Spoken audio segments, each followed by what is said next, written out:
Chapter 151 Second Phase of the King's Game, 6. I have to say, he made the mountain peak quite cozy, Michael commented, looking up at the top of the mountain with a smile on his lips. His blue eyes seemed deeper and more amused, as if he found the current situation quite entertaining. What's the plan? Alexei asked after a moment of silence. I don't have a complicated plan, Fleur responded with an expressionless face. She looked at the two and discreetly used her charm. Wear them out and simply attack. Alexei and Michael exchanged calm, cold looks, their expressions unchanged. Fleur realized that both of them had alchemical items that blocked her influence, which was against the tournament rules, but she didn't say anything. Not when she needed these two to fight head-on against the two limited special grade wizards. I agree with a simple plan. Rose Potter and Asterion Black have probably prepared for almost everything at the mountain peak, blocking more complicated plans, including reinforcing the mountain to prevent any attacks from below. Alexei agreed with Fleur's words. Complicated and complex plans were only suitable for teams with many years of experience, something they didn't have. Besides, they were only temporary allies. If they managed to defeat the Hogwarts team, everyone would try to stab each other in the back to take first place without any hesitation. I'll send my little puppies to fight and drain as much of their magical energy as possible, and when they're low on energy, we'll join the fight, Fleur commented with a calm expression, her eyes especially bright at that moment. All three Grade 1 wizards nodded in agreement with her words. No one mentioned Fleur enslaving the other participants, something that would certainly cause a lot of resentment in the future. Fleur's eyes fell on the Italian team member, Matteo Romano, who was pretending to be under the influence of her charm. Her lips curved into a cold smile as she thought about how to use this to her advantage.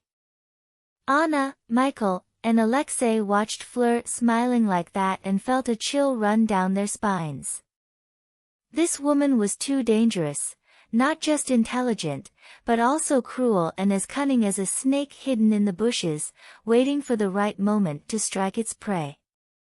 After eliminating Asterion and Rose, Fleur would be the one to be eliminated next. The three exchanged discreet glances and realized they had similar thoughts.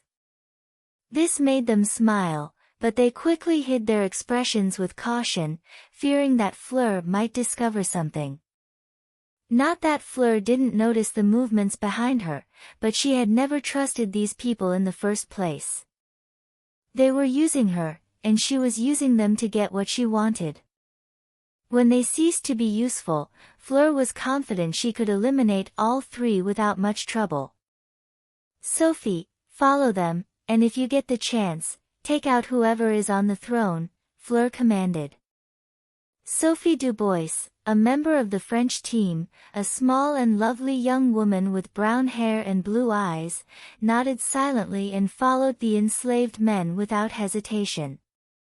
Her figure melted into the shadows and disappeared from the sight of the four Grade 1 wizards. Very good innate technique, Michael commented with a touch of seriousness in his eyes. When the young woman vanished into the shadows, he hadn't felt anything at all. Even Asterion, who was not focused on his surroundings, could not detect the hidden young woman, much less a mere Grade 1 wizard. This demonstrated that Sophie's innate technique was indeed extraordinary. Sophie comes from an interesting family, Fleur remarked casually, not elaborating further. It started, Alexei said, sensing the magical energy fluctuations at the top of the mountain. The four Grade 1 wizards remained motionless, waiting patiently, staying in their best condition to begin the fight. Rose dodged a punch and countered with a strike to the young man's jaw, but instead of knocking him unconscious, it only drove him further into madness, disregarding his own injuries. This left Rose speechless. These guys were enslaved to the point of not feeling pain or even awareness. Only Fleur's orders could make them stop. Asterion, that French bitch is making her move. Rose shouted as she was surrounded by 4 young men and easily dodged all their attacks. They want to use these pests to drain us, Asterion responded, dodging a kick. His face remained calm and composed, not surprised by what was happening. But unlike before, he was now fully focused and no longer underestimated these pests. Suddenly, Asterion noticed something strange about the person in front of him. The young man fighting him was deliberately missing his strikes, not that he was aiming to hit in the first place. Matteo Romano, a member of the Italian team, spoke while continuing to fight Asterion. Lord Black, Fleur has enslaved almost all the men from the other teams. They are using them to make you waste your magical energy. At the base of the mountain, Fleur and 3 other Grade 1 wizards are ready to attack at any moment. The young man's words left Asterion, Rose, and Cedric shocked. Rose, in particular, looked at the young man with a curious expression. She was aware of the potency of Fleur's charm, it was almost impossible to defend against. However, the young man seemed unusually sane for someone under Fleur's influence. Occlumency, Asterion said, observing the young man's unusually deep eyes. It was a clear sign of someone practicing occlumency. Yes. I'm quite talented in the arts of the mind. Although Fleur's charm is potent, it cannot control me completely, Matteo replied, punching Asterion in the face, which Asterion casually dodged. What do you want? Rose didn't believe Matteo wanted nothing in particular, especially at such a delicate moment. I want to deal with Fleur personally, Matteo said, his voice chillingly cold. He had witnessed his best friend and himself being enslaved before his eyes. That woman was not kind to her slaves, food and water were only given when absolutely necessary. He had endured very harsh times under Fleur's control. His feelings were not simple hatred, his emotions toward Fleur were the worst possible. He wanted that French bitch to feel what he felt when he was controlled, like an item, a disposable object. Rose and Asterion clicked their tongues upon seeing the hatred in the young man's eyes. It was clear that the hatred was genuine. Asterion, in particular, knew that the negative emotions were real. It was the second time he had felt such profound hatred. The first time was with the matriarch of House Longbottom, someone he still needed to finish off. Very well, I will deliver Fleur on a silver platter for you, Asterion agreed with the young man's words and promised with determination, although his eyes remained incredibly calm and unimpressed by the very proposal. Rose glanced at Asterion and suppressed a smile that threatened to appear on her lips. She knew that Asterion was definitely lying, there was no way he could do something like that to Fleur Delacour, not when the young woman was the daughter of the French Minister of Magic. The daughter of House Potter could not help but look pityingly at Matteo, who was smiling broadly. The poor fool didn't realize he was being used by Asterion. When he lost his usefulness, Rose had no doubt that Asterion would discard the young man like trash. Suddenly, while distractedly dodging the slow attacks of the men enslaved by Fleur, a red light appeared in front of Rose, nearly hitting her. They can use magic. That was Rose's thought as she saw the red light miss its target and strike a rock, shattering it into 1,000 pieces. This truly surprised her, she hadn't expected them to be able to cast magic in their current state. 152-second phase of the King's Game, 7, Rose used her wand to redirect the attacks on her to other enslaved people. It wasn't just Rose. Asterion and Cedric were also redirecting spells to conserve magical energy. The entire mountaintop seemed to have been transformed into a Star Wars battle. Beams of every color filled the room. The voices of the enslaved echoed incessantly as they cast their spells. The only person free at the moment was Luna, who sat comfortably on her throne, eating beef jerky and watching the whole battle like a TV show. Suddenly, a beam of red light rushed toward her, but the girl with the blue, almost silver eyes just moved her head to the side as she swallowed the jerky in her mouth. Luna looked at the attacker and saw that he was just another of those cruelly enslaved by Fleur. The Corvinal representative could see that these people would have a certain amount of trauma in the future. Every time they saw a blonde woman, they became afraid, some even fainted. Poor bastards. Luna muttered, looking at these young geniuses who would have a very difficult life in the future. But that's not my problem. Shrugging her shoulders, she continued to eat the dried meat while lying very comfortably on the throne. Strengthening his body, Asterion appeared in front of a young man and without hesitation punched him in the stomach. The blow was so powerful that it made the young man vomit as he threw his staff into the air. Asterion didn't stop and kicked the young man violently in the head. The sound of breaking bones rang out and the young man fell unconscious to the ground.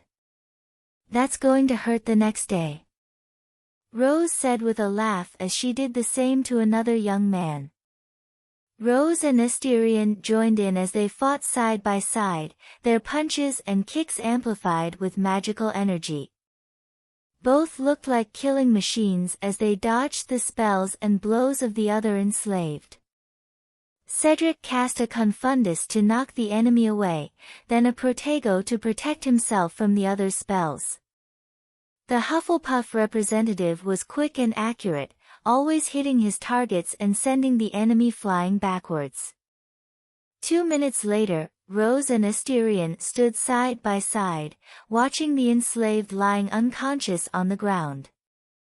The only one still standing was Matteo Romano, a member of the Italian team. The young man looked at his captain and best friend lying unconscious on the floor with a speechless gaze. Strong. The whole Hogwarts team was too strong, even the weakest members were strong. Although he didn't know if the girl with the strange eyes was strong, he felt goosebumps every time her eyes fell on him, showing that the young woman was anything but normal. Rose and Asterion alone were a burden to any team that didn't have a grade 1 wizard, and the entire Hogwarts team together was even more intimidating. Is this the advantage of studying at one of the 3 best wizarding schools in the world? Rose wiped the blood from her face with the back of her hand and smiled contentedly. She felt all the stress, anger, and boredom in her body disappear at that moment, which made her extremely comfortable at that moment. "It's good to have so many punching bags," she said, snapping her fingers, then looked straight ahead and muttered to herself. "I just want to know when the 4 special class mages saw it." "Do we know their innate technique?" Rose asked, looking at Asterion. She knew that all wizards and witches who reached grade 1 at a tender age possessed an innate technique. It was the universal one to be considered a true genius. Gravity, thunder, and volcanoes. Asterion replied, dusting off his clothes. "What about the French bitch?" Rose asked confused. "I don't know, apparently Vila's bloodline and House Delacour's bloodline mutated. I don't know what Fleur's innate technique is." Asterion looked at her and replied in a very calm tone. After all, he didn't care what Fleur's innate technique was, the innate technique was only strong because of the user. Rose had similar thoughts. This was the mindset of someone strong, only the strong could underestimate their enemies because they could bear the consequences of their actions if they were wrong. Suddenly, Asterion looked ahead and spoke. They have arrived. As Asterion's voice faded, 4 figures appeared on the mountaintop. Fleur, Alexei, Michael, and Anna.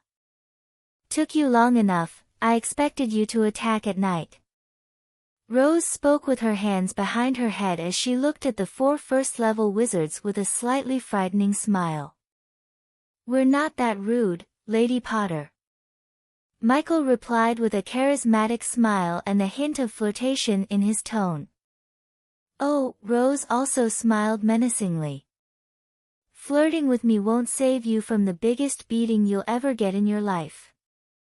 Michael just shrugged as he got into a fighting stance. I apologize if I hurt you, Lady Potter. Rose raised an eyebrow at that and smiled, but this time her smile contained a hint of mockery. You'll have to do a lot more than that to hurt me, Ken Prototype. Michael's smile faltered for a moment at being called a famous puppet. Aren't you going to run away again, Ms. Rodriguez? Asterion asked, snapping his index finger as he looked at the young woman with a cold stare. I will beat you so badly that no one will recognize you after this fight. Anna's face twitched slightly as she remembered the beating she had taken earlier before escaping with the help of the French team member. Lord Black, it's a pleasure to see you again. Fleur elegantly greeted the exceptionally handsome young man in front of her.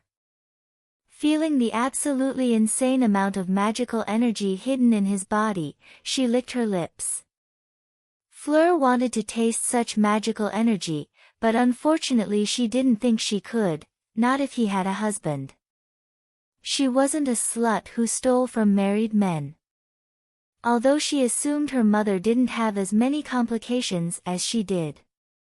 Did you like my gift? She asked. Looking at the dozens of unconscious bodies on the floor, she could see that there were many broken bones and a lot of blood. Nothing fatal though. They managed to use up some of our magical energy, just as you planned. Asterion replied sincerely as he looked at the young men lying on the ground with indifference.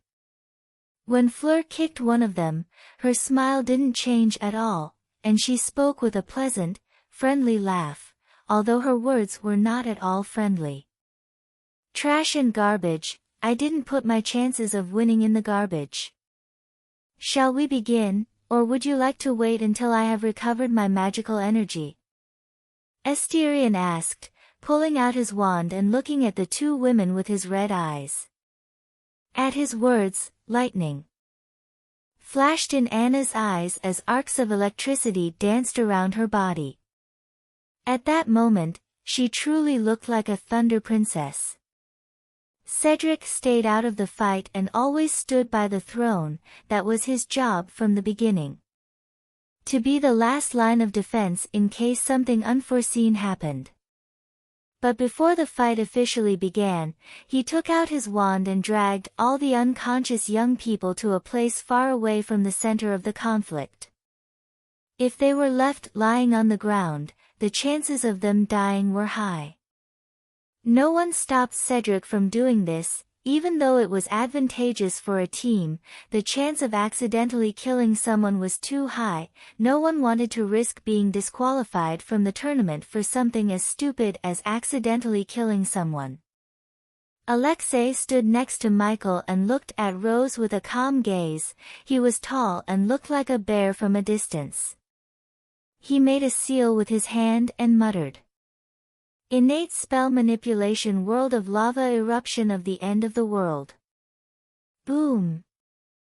With his words, a hole in the ground opened up and huge amounts of lava spewed out. 153-second phase of the King's Game, 8. As Alexei invoked his innate technique, the atmosphere heated up like never before. The searing, terrifying heat caused the air to warp violently. Bubbles of magma exploded, spewing still scalding lava into the air. Although Alexei attacked, his attack even affected his allies. Michael and Anna's faces changed drastically. They didn't have the fire resistance to stay in this environment without reinforcing their bodies.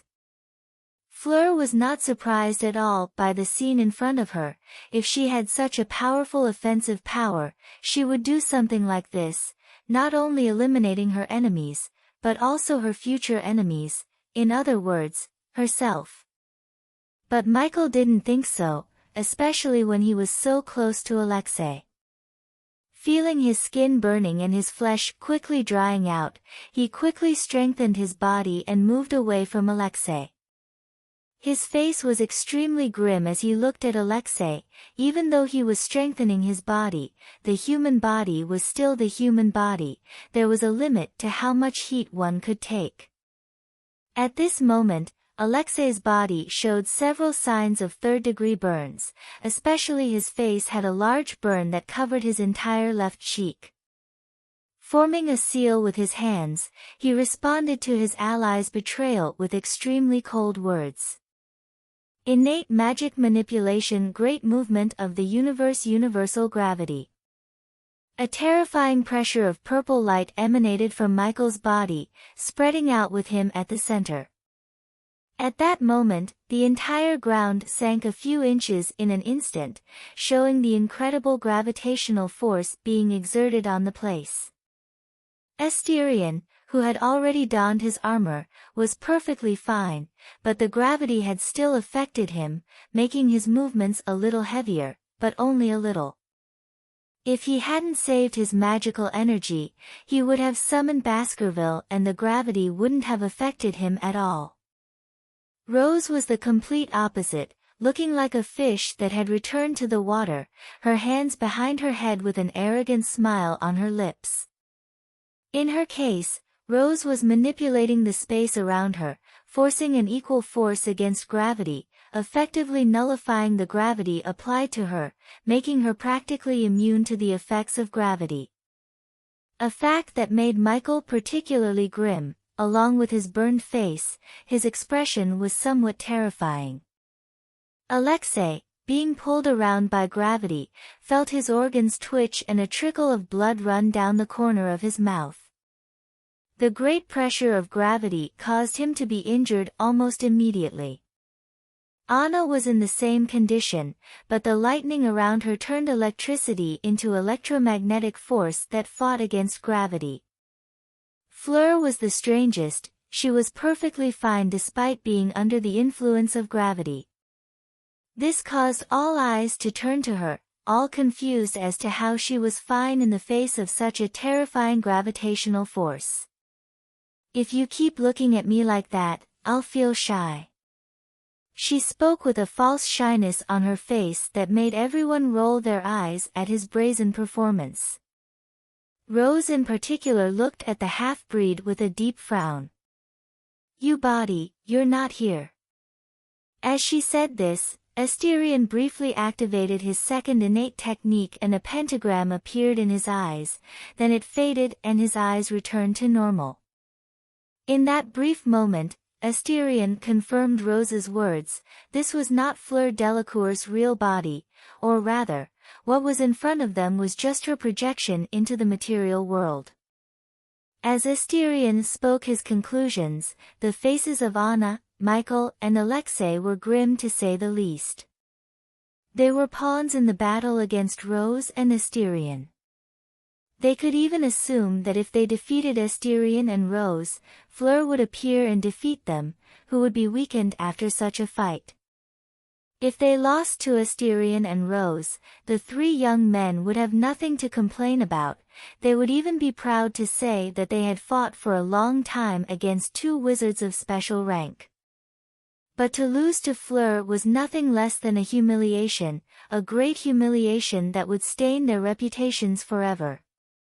Especially Michael and Alexei, who wanted to enter politics after graduation, would be seriously damaged.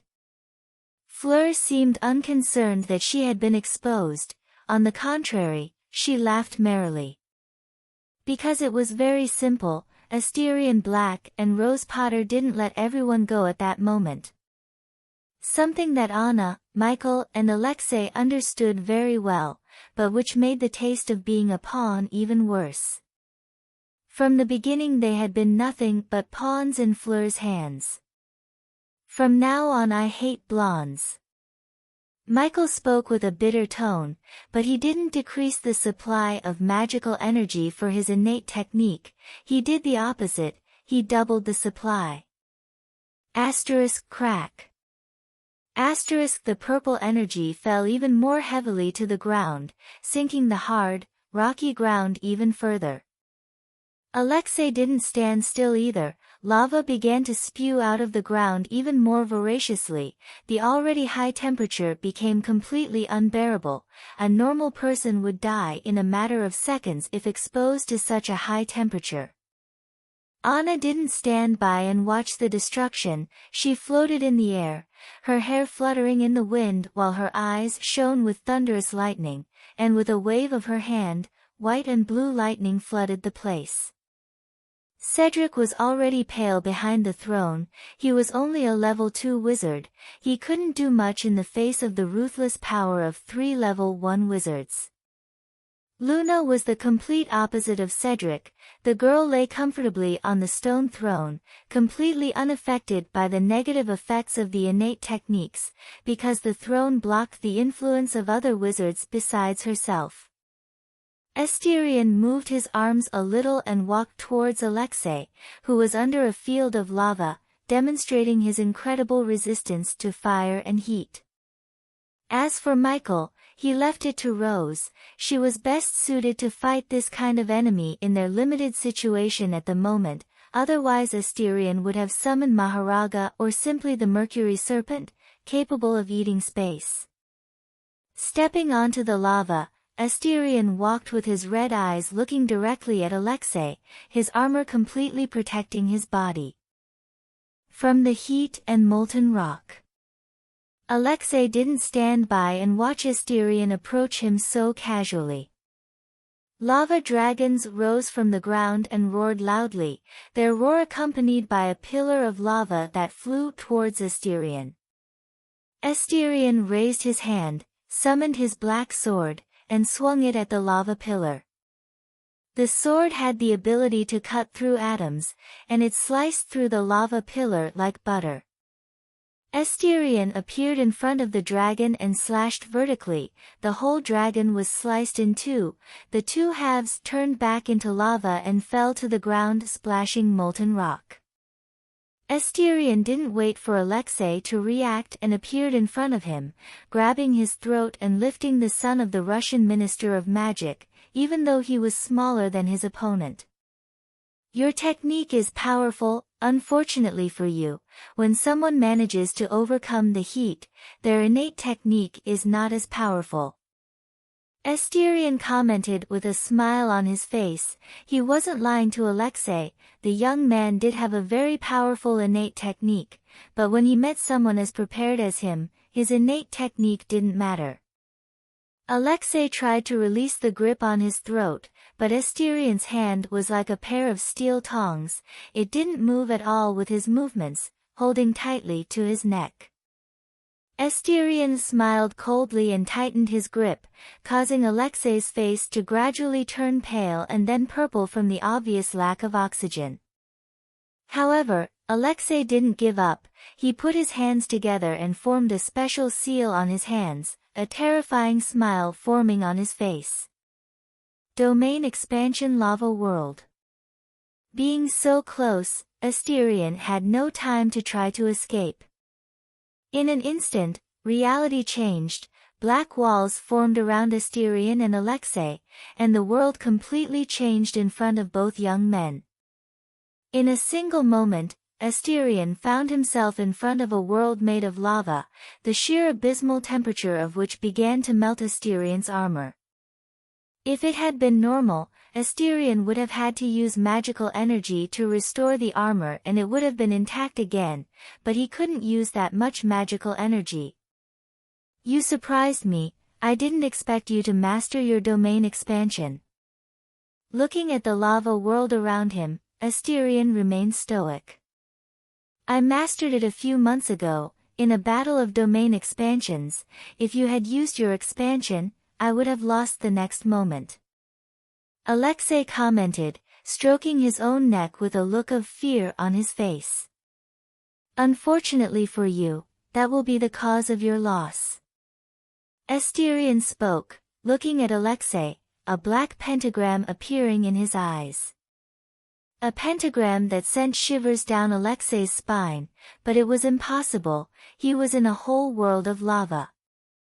Chapter 154 Second Phase of the King's Game, 9. Alexei didn't understand why he felt so cold in such a warm environment, and Asterion's strange eyes also shocked him. Wasn't Asterion Black's innate technique the Black House innate technique, cursed spirit creation and manipulation? So how could someone have a different innate technique? The absurd idea of Asterion having two innate techniques was so insane that it completely defied the logic of the world. Analyze existence. Two black pentagrams appeared before Asterion's eyes. They rotated and shone with a particularly cold and evil light. At least you lost to the man who killed Voldemort. Asterion said, a mad smile playing on his lips. Analysis complete. Annihilate. Buzz! A bolt of black energy shot out of Asterion's hand, slicing through the air in a millisecond. A powerful and extremely destructive beam of black energy, capable of atomically annihilating its intended target. Alexei didn't know how he had dodged it in the face of such a powerful movement. He had ducked to the extreme as he watched the black beam pass within inches of his face. His heart was beating so fast it felt like it would explode in his chest. It was the first time he had ever been so close to death. Oh, you dodged it. Asterion was genuinely surprised, but he understood that the amount of magical energy used wasn't enough to kill a grade 1 warlock instantly. If he had used special grade strength, that attack would have easily cut Alexei in half. Still, it was truly surprising that he dodged it. Are you trying to kill me? Alexei stood up and glared at Asterion, his face pale from having just escaped the clutches of death. Don't worry, even if you were hit, you wouldn't die, but you would lose an arm and a shoulder. Maybe a few more bones, but all that is insignificant information. Asterion smiled cruelly and spoke with an almost sadistic pleasure at seeing the look of fear on Alexei's face. Asterion knew that his second innate technique, imperfect destruction of truth, was beginning to affect him through the flow of information that constantly entered his mind, making him think that he was an omniscient god. And a god, in Asterion's mind, has no mercy for mortals, only for himself. In Air Black's eyes, God was the most selfish being in the universe. When he used his second innate technique, it was almost as if an alter ego had taken Asterion's place. But Asterion wasn't one to let something as trivial as his innate technique control him, so he slowly got a handle on it, despite the difficulty. Alexei looked at Asterion and took a deep breath. He calmed down and began to control the entire domino expanse, the lava world. The world reverberated as the sound heralded the end of the world, brought on by the eruption of a simply colossal volcano. The heat rose so high that Asterion's armor began to melt even faster. But Asterion discovered that Alexei wasn't as relaxed as he seemed, and using his second innate technique, Air Black almost immediately knew how Alexei's domain expansion worked. A test of endurance. Whoever lasted to the end would win.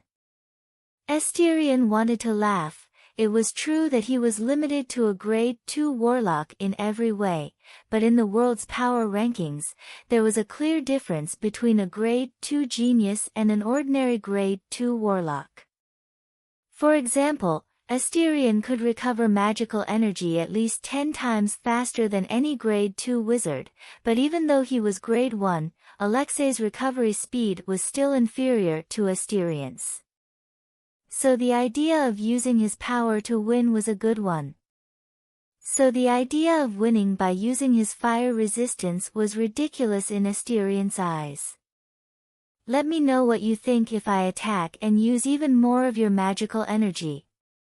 Asterion thought as he took a step forward, his armored feet stepping in the liquid lava as he walked towards Alexei. He knew that Alexei wasn't as light as he seemed at the moment. Heat resistance didn't mean heat immunity. Like him, his resistance to negative magical energy didn't give him immunity to negative magical energy, otherwise he could create a cursed spirit to make him immortal.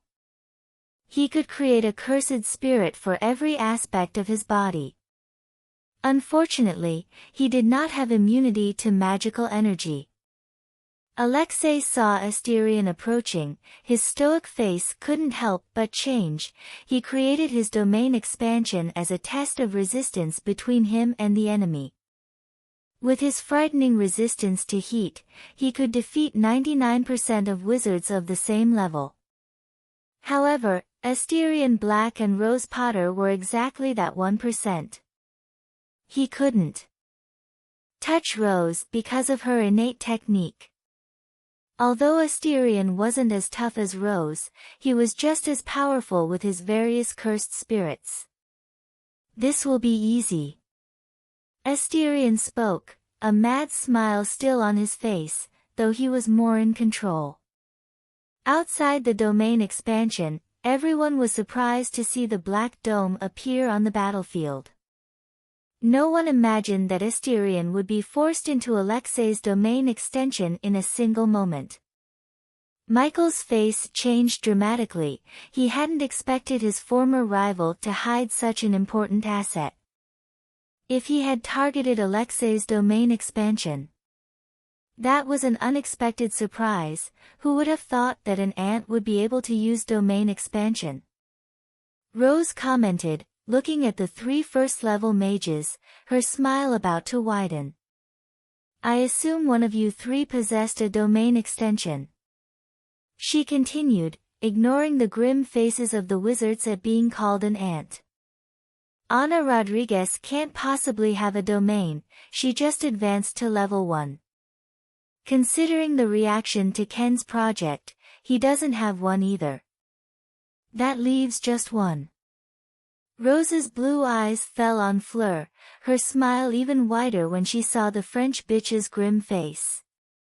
It seems that Alexei's domain expansion has thwarted his plans to make me fall for his domain expansion. Rose continued to speak as she moved closer and closer to the French team captain. Her blue eyes began to glow unnaturally. Fleur looked at Rose as she approached and just made a seal with her hands. She didn't mind the disbelieving looks of Anna and Michael. Rose smiled and turned back to Cedric. Cedric, I'll leave Luna with you, don't hesitate to use all your power to keep her on the throne. If I come back and don't see her still on the throne, prepare for the cruelest training session you've ever had in your life.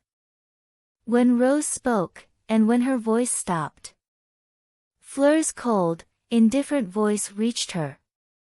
Domain expansion inverted world. The barriers manifested around them in an instant, encompassing Anna, Michael and Rose. Chapter 155 Second Phase of the King's Game, 10. Seeing the empty mountaintop, Cedric's face turned bitter, especially after hearing Rose's kind offer of training. Training? You obviously want to use me as a punching bag to relieve your stress. Pulling out his wand, Cedric stood in front of the stone throne where Luna lay comfortably and took a deep breath. From Rose's words, he could assume that there were people hiding on the battlefield right now. Cedric's face turned even more bitter when he saw Luna's comfortable escape on the stone throne. He felt that his life was quite bitter. Good luck, Cedric. Luna waved at Cedric, cheering him up, and continued to look up at the sky, her eyes becoming more and more silvery, the blue in them gradually disappearing, replaced by a silver color. Cedric smiled at the delicate girl and returned his gaze to the battlefield, especially the two black domes that took up more than half of the arena. Who would have thought that two level 1 wizards could use domain expansion?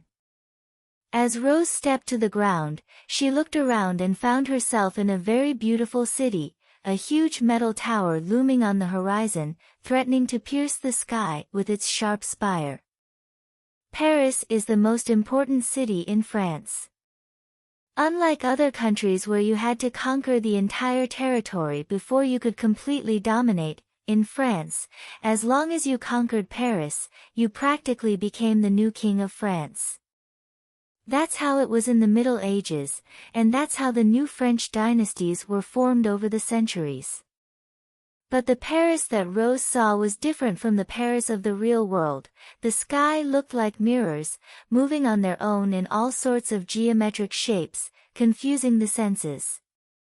The surrounding buildings moved and the ground changed position every second. It seemed like the world was made of mirrors that could change at any moment. Rose was fine, her 6 eyes were working at full speed analyzing the world around her, and what she discovered left her quite surprised at the genius behind the creation of this domain expansion. Fleur Delacour didn't focus on attack at all, she just used manipulation to the extreme. In this world, she was an omnipresent and omnipotent goddess who could practically change the entire scenario at will. Rose had to admit, it was an ingenious extension of the domain. Instead of focusing on using the extension as something offensive, she used it to create a space that could change with her thoughts. This didn't mean that Fleur couldn't use her domain expansion to attack, it was the other way around, she could use her world as a weapon and change everything. This made Rose wary of everything, including the ground itself, but it only made her more excited. Fleur Delacour was more interesting than he had previously imagined. Rose might have known all this, but the same couldn't be said for Anna and Michael, who looked around with extreme caution and great apprehension. That bloody French witch! Anna cursed Fleur as she watched the world in constant motion, changing its appearance every time she blinked. Michael was in a similar state, looking at his surroundings with a calm but very cautious expression. "You are in my world and it will be your enemy." Fleur's voice echoed through the room, causing the 3 of them to raise their heads, and at the end of the constantly moving street, they saw Fleur wearing a completely different outfit than the others.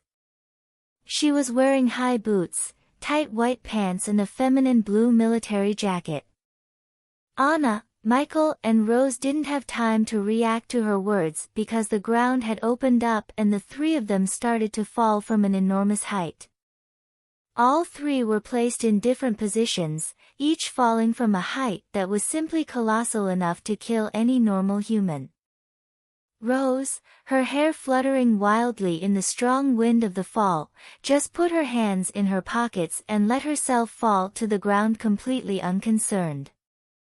The extremely strong wind affected her hearing, while her clothes seemed to be completely pressed against her body.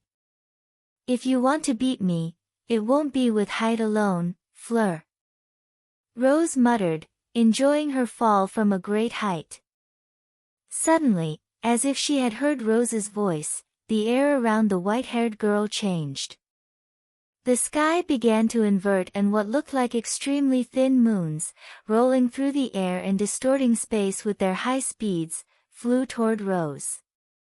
Rose's gaze changed and she spun in the air with her arms outstretched, watching in slow motion as the moons passed dangerously close to her on either side.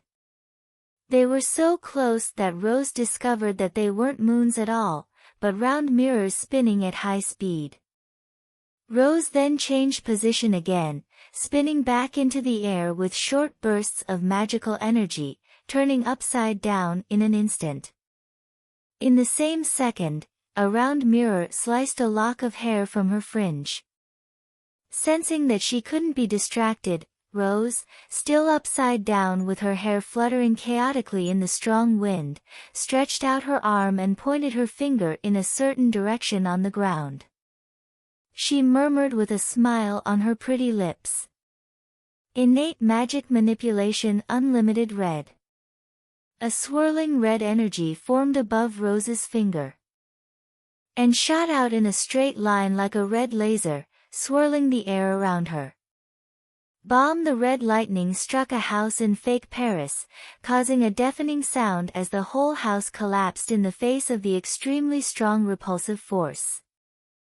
Fleur, who was sitting in a chair in the basement of the house, looked up and clicked her tongue.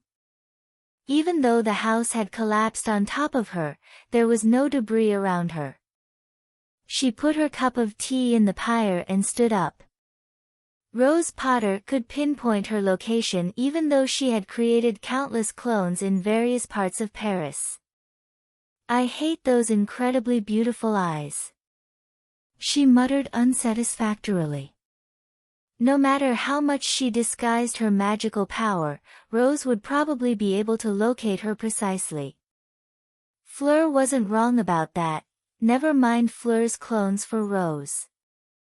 The whole domain expansion had a core and that core was exactly Fleur herself, so it was impossible for Fleur's location to escape Rose's eyes. Moving her hands, the whole city looked like little Lego pieces, changing with her wishes and whims. The gigantic Eiffel Tower distorted grotesquely and began to change, a huge bronze dragon rose up in the middle of Paris. The huge bronze dragon spotted Rose plummeting from the sky and opened its huge mouth, showing its razor-sharp teeth, and an extremely hot flame blazed from deep within its throat. In the next moment, a bronze-colored flame erupted from the dragon's mouth and headed towards the sky. The air was distorted as a mass of hot air passed through. Fleur materialized a broadsword and appeared above the dragon's head, as if it knew what to do. The dragon unfolded its huge wings and flew into the air, ignoring the laws of physics and everything it stood for. Rose, seeing the bronze-colored flame heading in her direction, knew that she had successfully angered Fleur with her attack. Using red again to repel the flame, Rose's vision cleared again and the sight she saw made the smile on Rose's face widen enormously. Fleur, holding an enormous sword and riding on the head of a colossal dragon, was advancing towards her. Chapter 156, Second Phase of the King's Game, 11, landing on the bronze dragon's head, Rose found herself face to face with Fleur, who wielded a broad, long sword. I have to admit, you're more interesting than I thought. Approaching Fleur, Rose, her hair fluttering in the wind from each beat of the dragon's wings, spoke with a smile. I'm glad, Fleur replied sarcastically and didn't hesitate to swing her sword down vertically. Only a fleeting silver gleam flashed through the air. Rose leaned back and watched in slow motion as the blade passed inches from her chin. Shifting her center of gravity, Rose kicked Fleur squarely in the stomach, sending her sliding across the dragon's scales. Feeling the solid connection, Rose grinned. With your domain activated, you can't use your innate technique to hide. Suddenly, Rose was cut off as Fleur appeared in front of her in mere milliseconds. The tip of the sword stopped just inches from her eyes. Even Fleur herself was frozen, unable to move. That was dangerous. You shouldn't point sharp objects at people, they might get hurt. Rose's tone was gentle, as if it were her responsibility to teach Fleur how to be a good girl. Having said that, Rose charged her fist with magical energy, and just as she was about to end the fight, she felt the ground give way beneath her feet and began plummeting from the sky once again. The dragon below had flipped upside down, causing her to fall. The massive bronze dragon snaked its long, slender neck through the air, its mouth wide open, ready to swallow Rose in one bite. Rose twisted her body midair, narrowly avoiding the dragon's enormous jaws. She was so close that she could see her reflection in its bronze scales. But Rose didn't let the attack go unpunished. She gathered magical energy into her fist and struck the dragon's head with a powerful punch. Boom! The dragon's entire head practically caved in from Rose's blow, but no blood spilled from the mythical creature. After all, no matter how much Fleur wanted to manipulate the world around her, in the end, she was just a rank 1 witch. It was utterly impossible for her to create a flesh and blood creature within her domain expansion. But because of this, even with half its face destroyed, the dragon remained alive, its mouth, or what was left of it, opening as a bright light gathered in the back of its throat. In an instant, everything within Rose's sight transformed into a sea of bronze fire. The blistering heat scorched her skin, but the pain only deepened her smile. Pushing through the sea of fire, Rose landed on what remained of the dragon's head, gripping both of its horns. "You don't mind if I take this, do you?"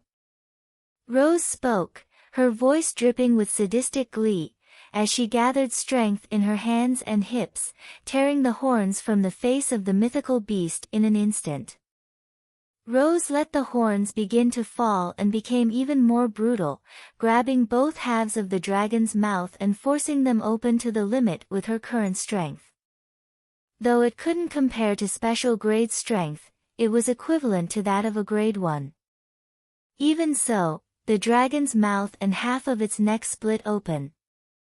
If it had blood, it would have rained down in torrents at that moment. The dragon, no longer able to continue flying, couldn't even roar as it plummeted from the sky faster than Rose, transforming into a comet and crashing into the false city of Paris. Rose's eyes, glowing unnaturally, her blue orbs darted rapidly within her pupils, searching for the core of the entire domain expansion. Suddenly, Rose's gaze locked onto a specific direction, and there, she saw Fleur's figure falling from the sky just like her. The French bitch's finger was pointed at her, as if she were holding a gun. A cruel and cunning smile adorned Fleur's face. "Fire," she muttered to herself, aiming at Rose's distant figure. Zoom! A razor-thin column of air sliced through the sky and appeared almost instantly in front of Rose. In that moment, the white-haired girl only reacted when she felt the sharp pain in her shoulder. Looking down, Rose's eyes widened as she stared, stunned, at the red liquid oozing from her shoulder and floating beside her in the air. "I've been hurt." Pain was something new to Rose. She touched her shoulder and looked at the red liquid on her fingers, then simply smiled. Licking the blood from her fingertip, she gazed at Fleur with a wide grin. For the first time, Fleur felt a shiver run down her spine at the sight of that maniacal smile. Rose Potter was insane, this was the only thought running through Fleur's mind as she saw that terrifying grin on such a beautiful face. Rose no longer cared about conserving her magical energy. At that moment, she pushed her 6 eyes to their limit, using them with an intensity she had never unleashed before. Drawing on roughly 48% of a Grade 2's magical reserves, she maximized her innate technique with sheer monstrous efficiency. An overwhelming amount of mathematical calculations raced through Rose's mind.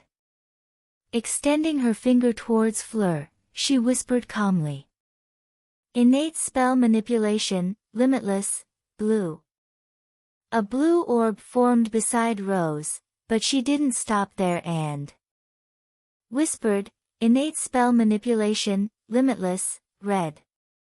A red orb formed to Rose's left. "Innate spell manipulation, limitless, maximum technique, purple void." What followed was the fusion of the blue and red orbs, transforming into a small purple sphere at the tip of Rose's finger. The purple orb shot forward, turning the sky black in an instant. Accompanied by an utterly terrifying silence, all space began to collapse from the inside out. Wherever the purple orb passed, the entire domain expansion was torn apart like a sheet of paper. Fleur didn't react as the attack hit her directly. She felt no pain when her stomach was simply reduced to nothing. There was no blood or even any remains of her internal organs. Looking down, Fleur felt blood trickling from her mouth as she calmly gazed at her gaping stomach. Blood flowed from the wound without any resistance. With a pained and reluctant expression, she clasped her fingers together. The entire domain expansion began to change, shrinking rapidly and condensing into a small orb in Fleur's hand. Without hesitation, she shattered the orb. The barriers that sustained the entire domain expansion shattered into millions of pieces of black glass, returning everyone to the mountaintop. Incredibly, once they left the domain, Fleur's body was perfectly intact. However, her face was so pale that one would think she no longer had any blood left in her body. Rose, clutching her face with a pained expression, looked at Fleur in shock. She had been prepared to be disqualified for Fleur's death, which filled the 14-year-old with endless regret. Rose realized she urgently needed to learn how to control herself during a fight and avoid slipping into a euphoric state. But in the end, it wasn't necessary. Fleur was alive and perfectly fine before her. Well, perfectly fine couldn't exactly describe Fleur at that moment. Rose could see that her magical energy was completely depleted, and her blood was dangerously low. If she wasn't treated with a potion, Fleur would die from lack of oxygen, as her blood couldn't carry oxygen to her brain and the various parts of her body. "Cedric, try to heal Fleur, she's dying," Rose shouted, still holding her face as the overload of information was too much for her brain to process, literally causing it to overheat. Cedric, who had been standing guard near the stone throne where Luna was seated, didn't hesitate and quickly walked towards the French team captain. Helping the young woman lie down on the ground, Cedric used his wand and cast a diagnostic spell, only to be completely shocked when he discovered that Fleur had about a third of the blood a normal person should have. Cedric's face paled. He had no way of curing blood loss, not without a potion at that moment. This meant that the Hogwarts team would be disqualified for murder. Suddenly, the shadows next to Fleur shifted, and a small girl wearing the Beauxbatons crest emerged from the darkness. It was Sophie, who was supposed to be hiding and waiting for a chance to take Luna from the throne, but here she was, standing beside Fleur. She pulled a small pouch from her clothes and took out a tiny vial that appeared empty. But if one looked closely, they would see a single transparent drop inside. "Is that?" Cedric was shocked as he recognized the transparent drop in the vial. He couldn't believe how this girl had obtained a phoenix tear, the most natural elixir in the world when it came to healing. Sophie, of course, didn't explain how she had come across a phoenix tear. She opened Fleur's mouth and poured the contents in without hesitation. Fleur's face visibly regained color, but the daughter of the French Prime Minister remained unconscious. Though unconscious, it was better than being dead, which made Sophie sigh in relief. But her eyes widened in the next moment as she heard Cedric's voice beside her. "Confundus. Coward." Sophie wanted to scream at Cedric's cowardice, but darkness quickly overtook her mind, causing the young girl to fall unconscious beside her captain. Chapter 157 Second Phase of the King's Game, 12. Seeing the dirty move Cedric made, Rose laughed and said, "Well done, Cedric." Although the attack was indeed cowardly, victory was all that mattered in the end. People remembered the winners, not the losers. But Rose's smile quickly faded as she noticed two figures approaching her. When Fleur destroyed her own domain expansion by transferring the damage to her own world to save her life, Michael and Anna were expelled from the domain expansion. Rose wasn't afraid. Even with only 5% of her magical energy remaining, she would still fight, buying herself time and recovering her magic in the process. In terms of magical energy regeneration, Rose was proud to say she was the best. "Bring it on, I can do this all day."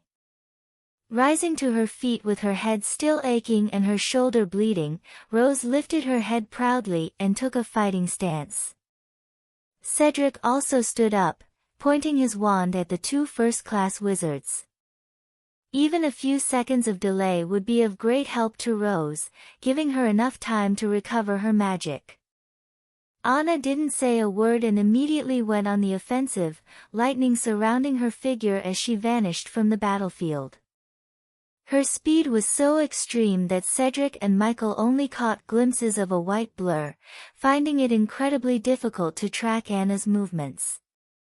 Suddenly, to their surprise, Anna halted her attack and retreated, standing next to Michael.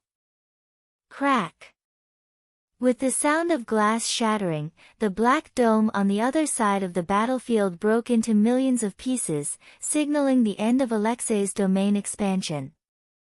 All eyes turned to the spot, where they saw an unconscious Alexei lying on the ground and Asterion standing tall. Both were in terrible condition, Alexei especially. Almost every part of his body was charred, making it hard for anyone to look at him directly. Asterion, on the other hand, had several burns on his arms and chest, particularly on his chest, where a fist-shaped mark was seared into his flesh. His entire armor was in tatters, the parts still in place were completely melted beyond recognition. Baskerville. Without much thought, Asterion summoned his loyal companion and transferred his injuries. The demon dog didn't even flinch as burns appeared on its body, which healed almost instantly, disappearing as quickly as they had formed. Before everyone's astonished eyes, Asterion's wounds vanished immediately. Asterion, now fully healed, stood before them, causing Anna and Michael to sigh helplessly at the situation unfolding before them. Fighting a special class wizard was difficult, fighting Asterion Black was even harder. You never knew how many cursed spirits he had or what powers they possessed. Michael nodded and focused on his opponent. At least Rose Potter was injured, he hoped that would give him some advantage in their fight. Running away again? Asterion asked, his voice relaxed and completely free. After so many battles in less than 2 days, he was remarkably at ease and very satisfied. Originally, he had thought this tournament would be boring and annoying, but his opinion changed as he witnessed various innate techniques and saw that even ants could harm an elephant, even though he had been limited from the start. Being limited didn't diminish Alexei's achievement of wounding him or even Anna's ability to force him to use his innate technique against her, someone infinitely weaker. This tournament had become something truly interesting to participate in. No, let's finish this once and for all. Don't show mercy like you did before, Anna replied with a determined tone, her voice laced with seriousness. I wouldn't show you any less respect just because you're a woman, Asterion said as he assumed his fighting stance, leaving his shattered armor in pieces still clinging to his body. Lightning surrounded Anna's figure as she disappeared from where she stood. Asterion only saw a white flash in the air before Anna appeared in front of him, her fist ready to strike.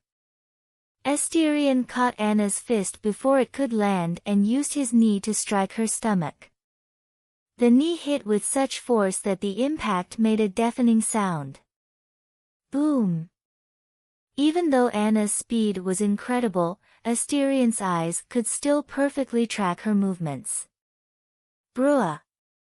The excruciating pain in her stomach caused Anna to spit out a large amount of saliva as the air was knocked out of her lungs in an instant.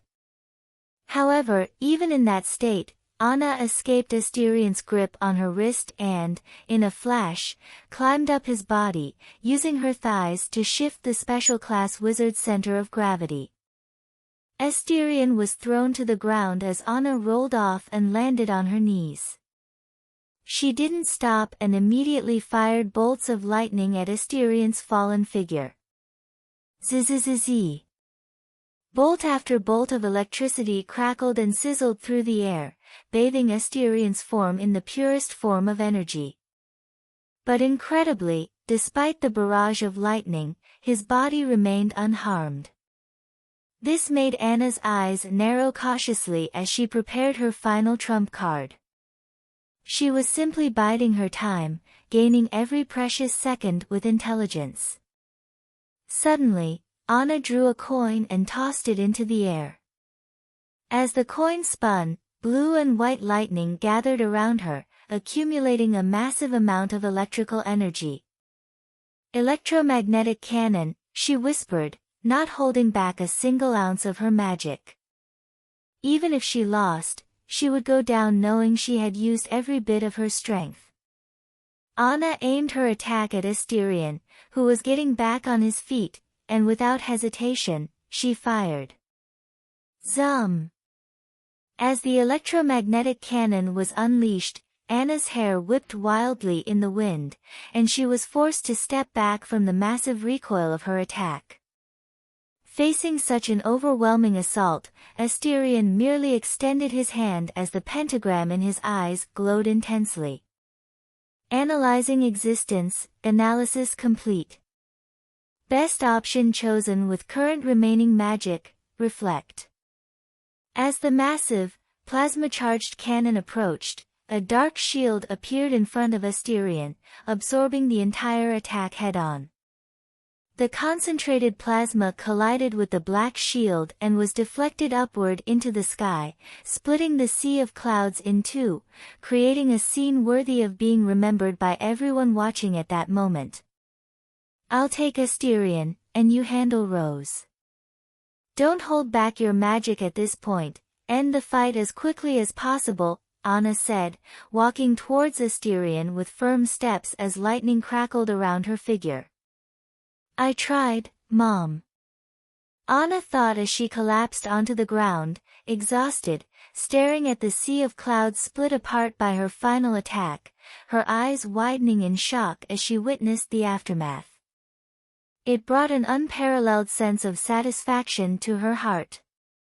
Then I'm not weak anymore. She thought, her eyes gradually closing as her mind drifted into sleep from exhaustion. Asterion deactivated his second innate technique, knowing he had revealed one of his trump cards. Most people wouldn't notice the pentagram in his eyes, but he was sure every special class wizard watching had seen it perfectly. Looking at the unconscious Anna, she had no idea how much trouble she had caused him in that moment. It made him sigh, though he didn't dwell on it. Even if his enemies discovered his second innate technique, it would only make them more cautious when facing him. The only reason to hide his second innate technique was to catch his opponents off guard and finish them in that moment, but since that was no longer possible, Asterion would just have to crush his enemies head-on. Asterion set these thoughts aside and focused on the fight between Michael and Rose, if that could even be called a fight in the first place. Michael's innate technique was related to gravity, while Rose's was related to space. One could say Michael was being suppressed in every way. If he were a special class wizard, things wouldn't be so simple, but in the wizarding world, there are no ifs, only the now. This made Michael's situation rather embarrassing, as Rose was practically immune to the effects of his gravity-based technique. Rose was actually getting bored. She had watched Asterion and Anna's fight. She wanted a battle like that, not a punching bag that was easy to defeat. While watching the fight, especially Anna's final attack, Rose noticed something very interesting about her cold-looking cousin. Truly, something quite fascinating. Shifting her attention back to the fight, Rose grew tired of dancing around the young man and appeared behind him. "I'm going to show off a little for my fans. I hope you don't mind," Rose said with a wide smile as she effortlessly dodged Michael's attack. Without hesitating further, she punched Michael in the face, sending one of his teeth flying, followed by an even harder punch that knocked out another tooth, mixed with blood. Rose didn't stop there. She continued beating him mercilessly, completely brutalizing Michael's once handsome face. After some time, Rose noticed Michael was already unconscious, but to make sure, she landed another punch. Seeing that he didn't react, she released her grip on his collar, finally letting him fall to the ground. "We won," Cedric murmured to himself, surveying the area with no enemies left standing. He sat down on the ground and let out a long sigh, filled with relief and the accumulated pressure from the entire ordeal. "Tie them all up and wait for the 3 days to end successfully," Rose said as she stretched comfortably. This had possibly been the most exciting fight of her life, filling her heart with a sense of satisfaction. Suddenly, she noticed Asterion standing in front of her, inspecting the wound on her shoulder. "Ridiculous, a special class which wounded this badly by a first class which," Asterion commented as he examined the injury. Seeing it was just a normal wound with no bone fractures, he stopped worrying and mocked Rose. Rose wasn't angered by Asterion's words. She had seen the concern in her cousin's eyes earlier. "How cute, the great Asterion Black worried about me," Rose said, placing her arm on Asterion's shoulder with a teasing smile on her lips. "I should let you bleed to death," Asterion replied coldly, brushing Rose's arm off his shoulder with a look of disgust. "You wouldn't let that happen." "I know you love me," Rose responded arrogantly, laughing. Asterion simply rolled his eyes and didn't reply. Luna, who had been sitting on the throne the whole time, rubbed her eyes lazily and asked in a sleepy tone, "Are we finally done?" This made Cedric, Asterion, and Rose glare at the girl with threatening looks. They had worked so hard, while Luna had comfortably slept on the stone throne, not caring about anything. Aware of her teammates' glares, Luna simply stuck out her tongue and continued lounging comfortably on the stone throne. Chapter 158 Second Phase of the King's Game, 13e And, when the sun rose on the horizon on the third day, the entire arena, where the Game of Kings was taking place, began to tremble. From the trees to the mountains, everything started to shake. At the highest peak, Luna, who was sitting on the throne, looked up, prompting everyone else to follow her gaze towards the sky. The lion roared in the sky, the eagle let out its sharp cry, the badger stood proudly on its hind legs, and the serpent coiled and hissed. A series of words appeared beneath the animals, Draco dormiens nunquam titilandus. Asterion, Rose, Cedric, and Luna gazed at the Hogwarts crest with different emotions. Asterion, in particular, knew that his participation in this tournament was part of a vicious conspiracy plotted by others, although he had yet to discover the purpose. But at that moment, seeing the Hogwarts crest rising in the sky, he felt a sense of belonging. "It's not over yet, we still have 2 more tasks to win," Cedric murmured, but they all heard him, making Rose and Luna smile.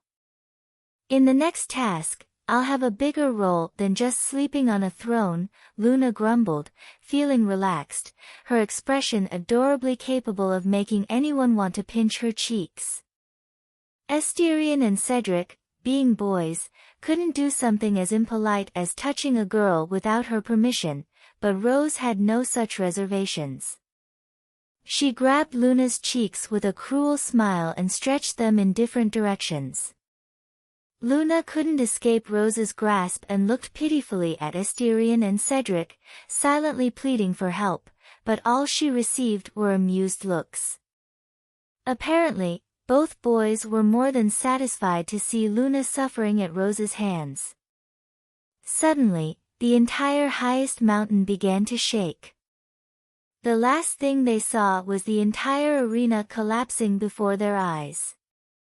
All the transfiguration placed on the site completely unraveled. All participants were brought back to Hogwarts. Asterion sighed in relief, feeling solid ground beneath his feet, and closed his eyes as an avalanche of blinding flashes overwhelmed his vision. Thunderous cheers filled the air, making the entire Quidditch stadium feel like it was shaking. Getting used to the flashes of light, he opened his eyes and saw the entire stadium roaring. He recognized his name, as well as Rose's, Cedric's, and Luna's. There were others, but the stadium was so loud that he wasn't sure if he heard them correctly. Let's give a round of applause for all the competitors of the Game of Kings. Asterion heard Dumbledore's voice echoing throughout the stadium, and he looked towards the VIP seats. He saw the old wizard standing in front of the microphone, his blue eyes behind the lenses fixed on him with an intrigued smile. It was obvious that the shocking discovery of the second innate technique had piqued the interest of the most powerful wizard in the world. Dumbledore's voice continued to echo. What we witnessed today was a spectacle of camaraderie, strength, strategy, and the effort of all our participants. Every competitor gave their all in a truly glorious battle that will be recorded in the history of all our beautiful countries. I am proud to say that together, we have created something truly spectacular. A barrage of enthusiastic and euphoric applause followed Dumbledore's words. The man had a way of captivating people that would make any politician envious. Asterion, who wasn't particularly interested in Dumbledore's speech, noticed Grindelwald sitting next to Dumbledore's seat. The Black Heir blinked a few times, trying to understand if he had really seen Grindelwald. After taking a closer look, he confirmed that the most wanted man in the world was indeed sitting in the middle of a stadium filled with hundreds of thousands of wizards and witches. This left Asterion speechless. Although he knew that the man would come to the show that they themselves had orchestrated, seeing him so relaxed gave the impression that Grindelwald was completely at ease at that moment. As if sensing his gaze, Grindelwald turned to him, his silver eyes like two pale moons in the sky, and smiled gently at him. Congratulations on winning the Game of Kings, young Asterion. The Black Heir heard the Dark Wizard's voice in his ear, even from this distance. Asterion nodded to him, silently thanking him for the kind words, and began clapping as Dumbledore finished his speech. When the speech ended, the medical team began urgently taking the competitors away, especially Fleur and Alexei, both of whom were in critical condition. But with some rare potions and magic, they would probably recover before the second task officially began. Hopefully so. Midline horizontal ellipsis approaching Rose, Asterion crouched down and whispered calmly in her ear, "Rose, take control of the crowd when you're interviewed.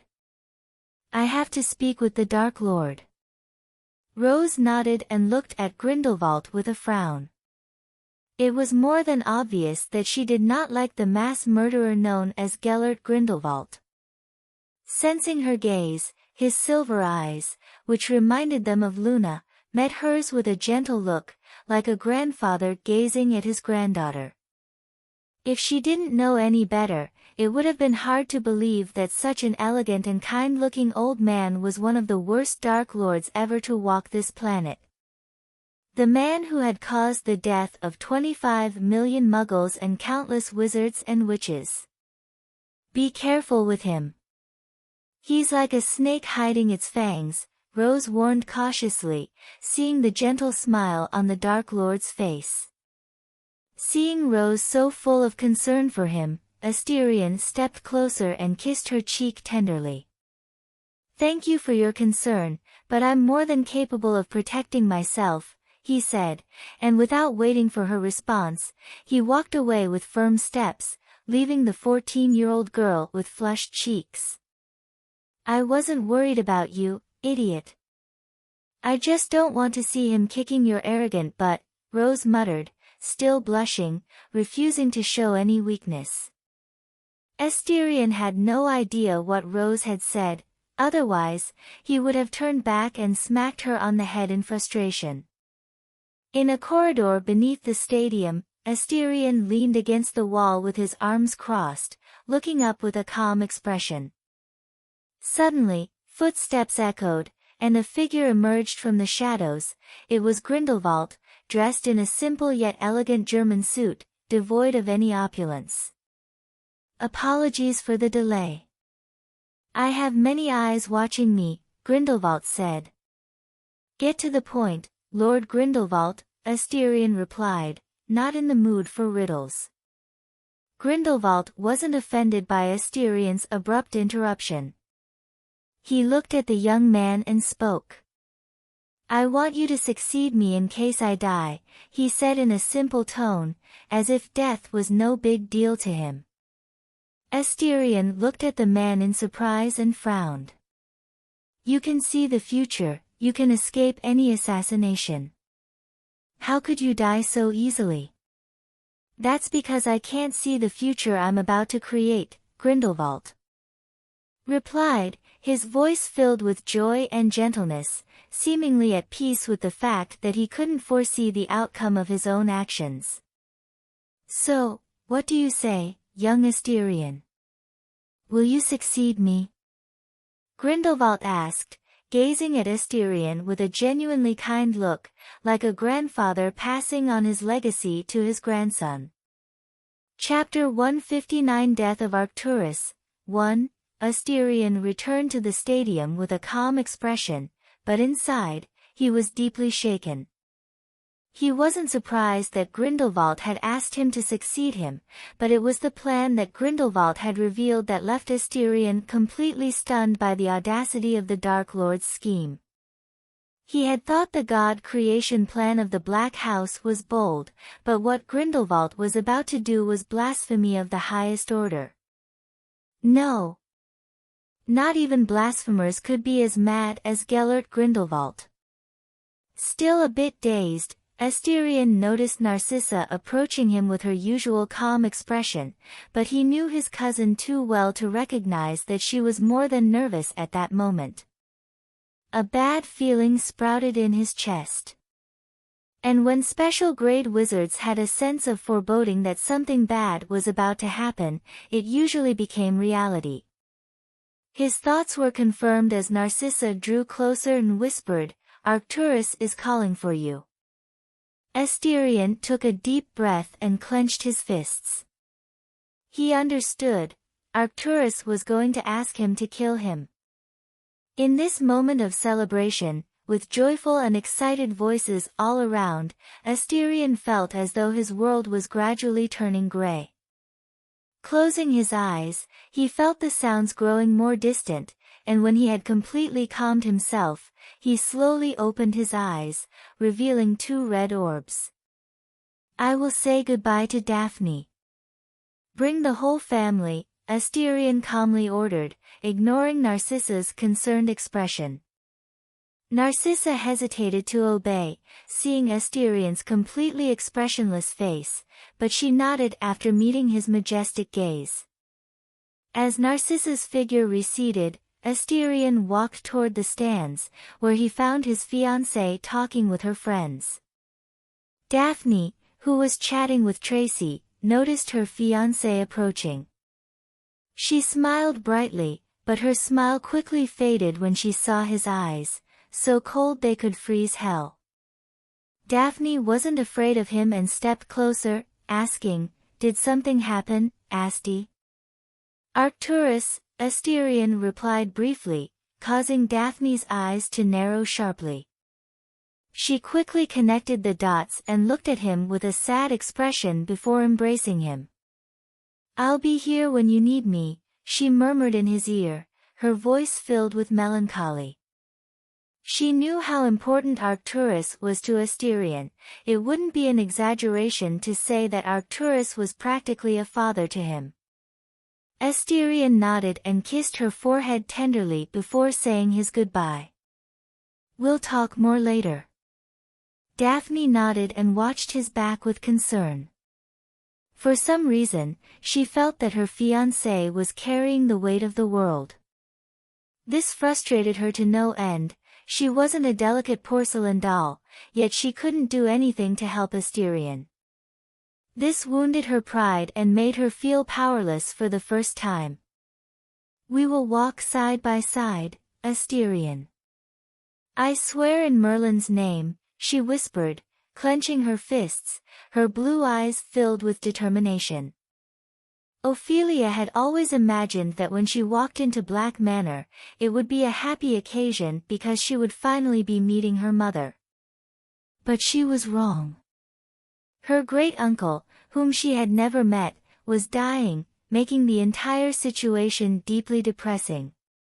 She ignored the luxurious mansion she had only ever imagined seeing in books and looked at the old man in the bed with tears in her eyes.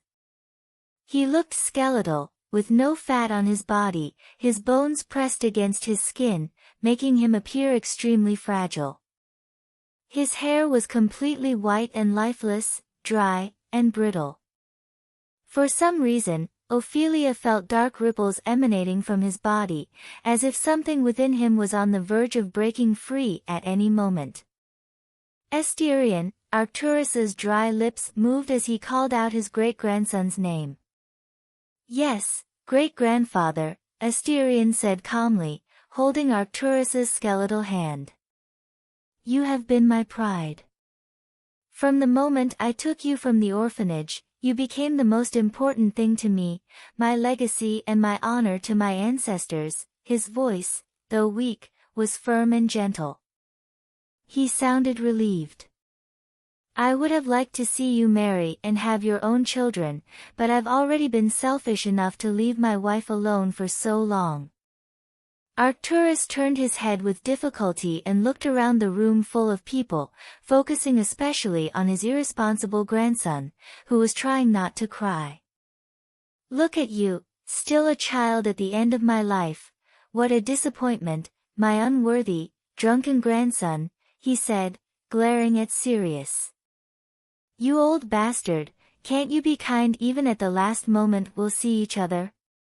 Sirius responded with a bitter laugh under his grandfather's accusing gaze. But he smiled, seeing that his grandfather seemed to have accepted death with peace. "And who are you, little one?" Arcturus asked, looking at the young girl with black hair and red eyes, much like Asterion's. However, the girl had no trace of cursed energy in her body, indicating that she hadn't inherited the innate technique of the Black House. "Pleasure to meet you, great-grandfather. I'm Ophelia Black, Bellatrix's daughter," she said.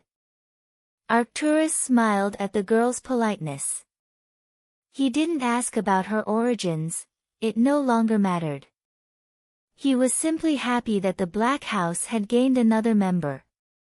"Be a good girl and study hard," Arcturus said gently, shifting his gaze to Cygnus's 3 daughters. "Your father and mother would be proud to see the dazzling women you've all become. Except for you, Bellatrix." His sentence ended with a chuckle as he mentioned Bellatrix. "They'd probably lock me in a room and forget the key," Bellatrix muttered loud enough for everyone to laugh despite the sadness hanging in the air. "Narcissa, when I'm gone, Asterion will need someone to help him manage all the Black family estates," Arcturus said, looking at Narcissa, who was dressed in her elegant black gown. Yes, great uncle. Narcissa lowered her head, trying to hide her red eyes from all the crying.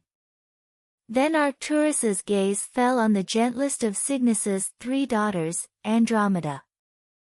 As the patriarch of the House of Black, I decree that all descendants of Andromeda Tonks may reclaim the Black name. His words left both Nymphadora and Andromeda wide-eyed with shock. Arcturus then turned his gaze to his other great-grandchildren, Draco and Doria Malfoy. Stay strong and honor your house's name, hold your heads high, and be proud of where you come from, he said in a gentle tone, finally addressing them all with warmth. Draco and Doria nodded repeatedly, not daring to disobey the old patriarch's words. Come, Asterion, Arcturus said firmly but kindly, looking at his great-grandson. Asterion gritted his teeth, gently lifting Arcturus's frail body as he exited the room under everyone's sorrowful gazes. Where are they going? Ophelia asked, confused by what was happening, but her eyes remained fixed on Bellatrix. However, the girl was disappointed to see that her mother didn't even glance at her. It's something every heir and patriarch does at the end of the life of each Black family patriarch, Sirius explained to his niece, gently stroking her hair. And what would that be, Uncle Scoundrel? Ophelia asked her scruffy-looking uncle. Laughter echoed through the room at the way Ophelia addressed Sirius. Nothing a child needs to know, Sirius replied in a helpless tone. Clearly, he thought of himself as a handsome and mature uncle. How could he possibly be a scoundrel? Chapter 160 Death of Arcturus, 2. Only Asterion's footsteps echoed in the room, holding Arcturus in his arms as you descended the spiral staircase. Grindelwald has asked me to succeed him. Asterion whispered to the frail old man in his arms. Arcturus frowned at his great-grandson's words, but relaxed again. Remember, Asterion, just go on without looking back. Regret is a cruel poison that runs through your mind and destroys your determination. Arcturus knew he couldn't help Asterion for much longer, especially when his death was getting closer with every step his great-grandson took. But he wanted to help Asterion clear up some doubts in his mind. After all, his great-grandson was just a boy who, with the blessing of his ancestors, would outlive himself. I know, but what he's being offered is too tempting.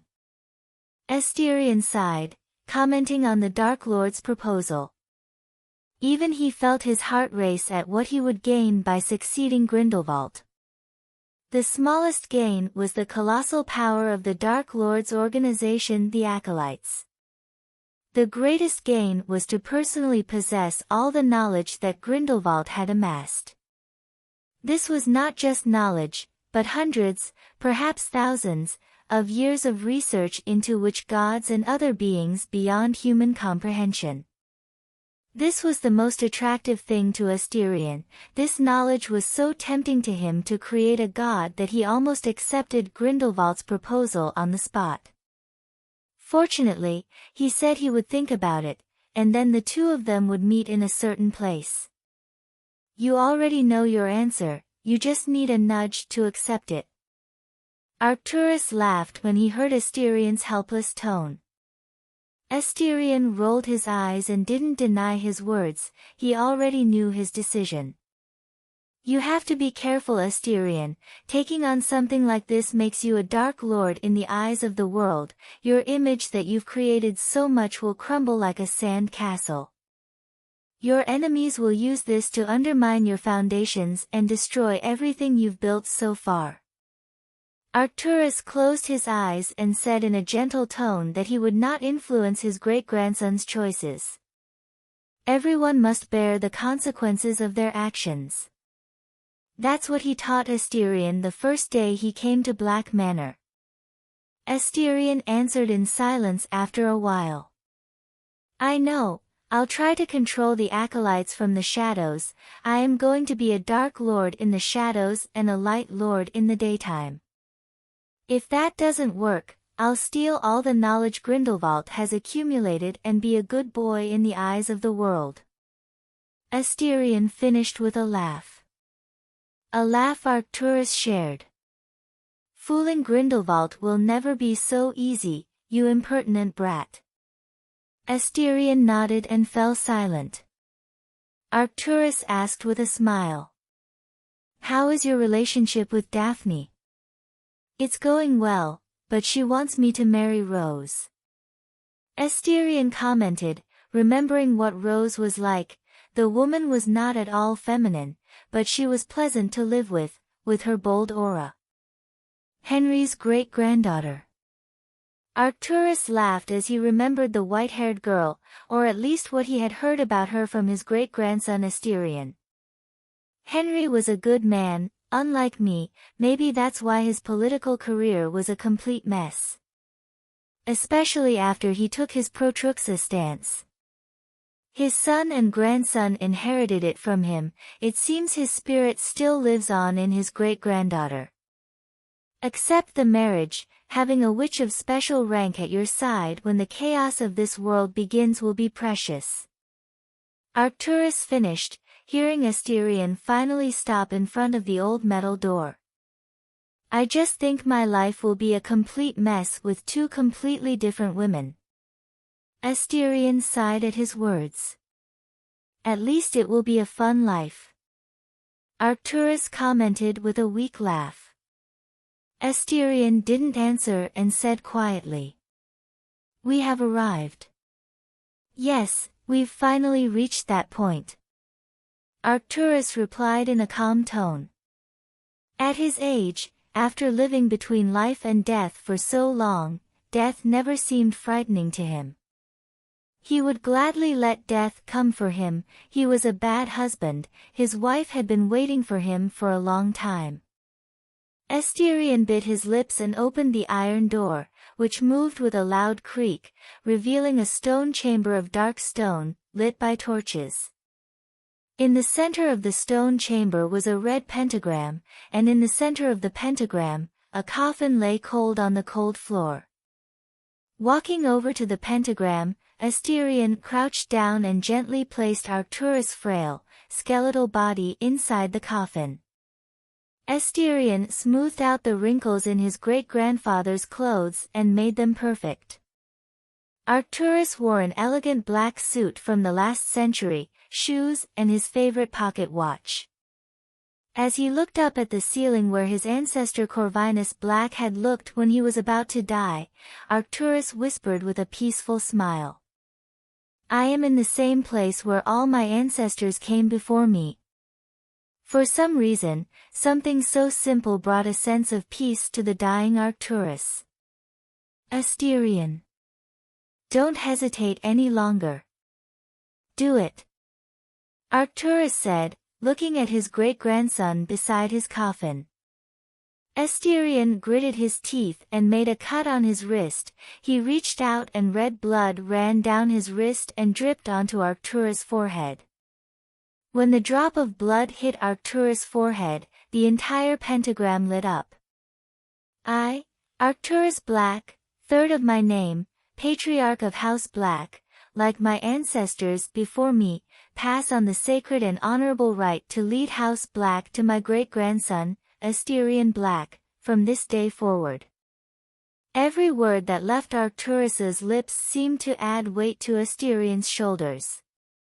"I, Asterion Black, like my ancestors before me, accept the sacred duty to honor and lead House Black forward." Hearing his great-grandson's words, Arcturus closed his eyes in satisfaction and smiled softly as the red light of the pentagram began to expand, forming a ball of red light that covered the entire coffin. "Melania, my love, I have finally come to find you. Let us burn in the fires of hell together." Arcturus, seeing the red light, seemed to see his beautiful sword for a moment and murmured with a peaceful smile on his face, His heart beat less and less, until finally the last beat of his heart stopped and his heart no longer beat. Asterion wanted to cry as he watched the scene, but he felt that if he cried, he would dishonor his grandfather, who had faced death so bravely. Suddenly, thousands of cursed ghosts emerged from Arcturus' body, all released when House Black's innate technique was undone. One skeleton in particular was a cursed spirit of a special degree. It emitted its terrifying aura and spread throughout the Black House.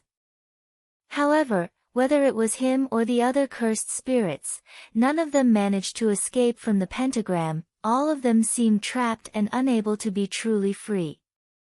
Asterion showed an unparalleled coolness when he saw this. He waved his hand and exorcised them all at once, his simply unparalleled magical energy rising into the sky like a pillar of blue light, attracting the attention of every witch and wizard in England at that moment. Rose, Dumbledore, Grindelwald, and all the wizards and witches of the special grade raised their heads and looked at the blue pillar rising into the sky with thoughtful expressions. Another of my generation has died, I seem to be getting lonelier and lonelier. Dumbledore muttered as he watched the pillar of blue light cross the clouds in the sky. He raised his wine glass to the pillar and muttered, "Go in peace, old rival." Arcturus Black was a difficult political rival to defeat. Dumbledore didn't know how many of his plans had been thwarted by the cunning fox's mind. Rose, standing by the window, looked at the magical energy and knew almost immediately that it was Asterion's. She clenched her fists and stared at the pillar without saying a word.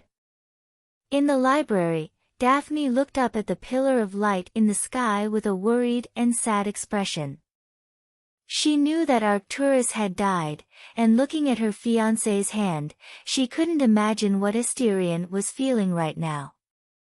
"I'll be there as soon as I can, Asti, I won't leave you now," Daphne muttered as she hurried out of the library.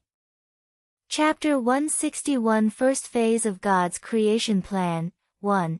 As the overwhelming pressure subsided, everyone breathed a sigh of relief. Standing next to a special grade warlock unleashing all of his power was stressful to say the least.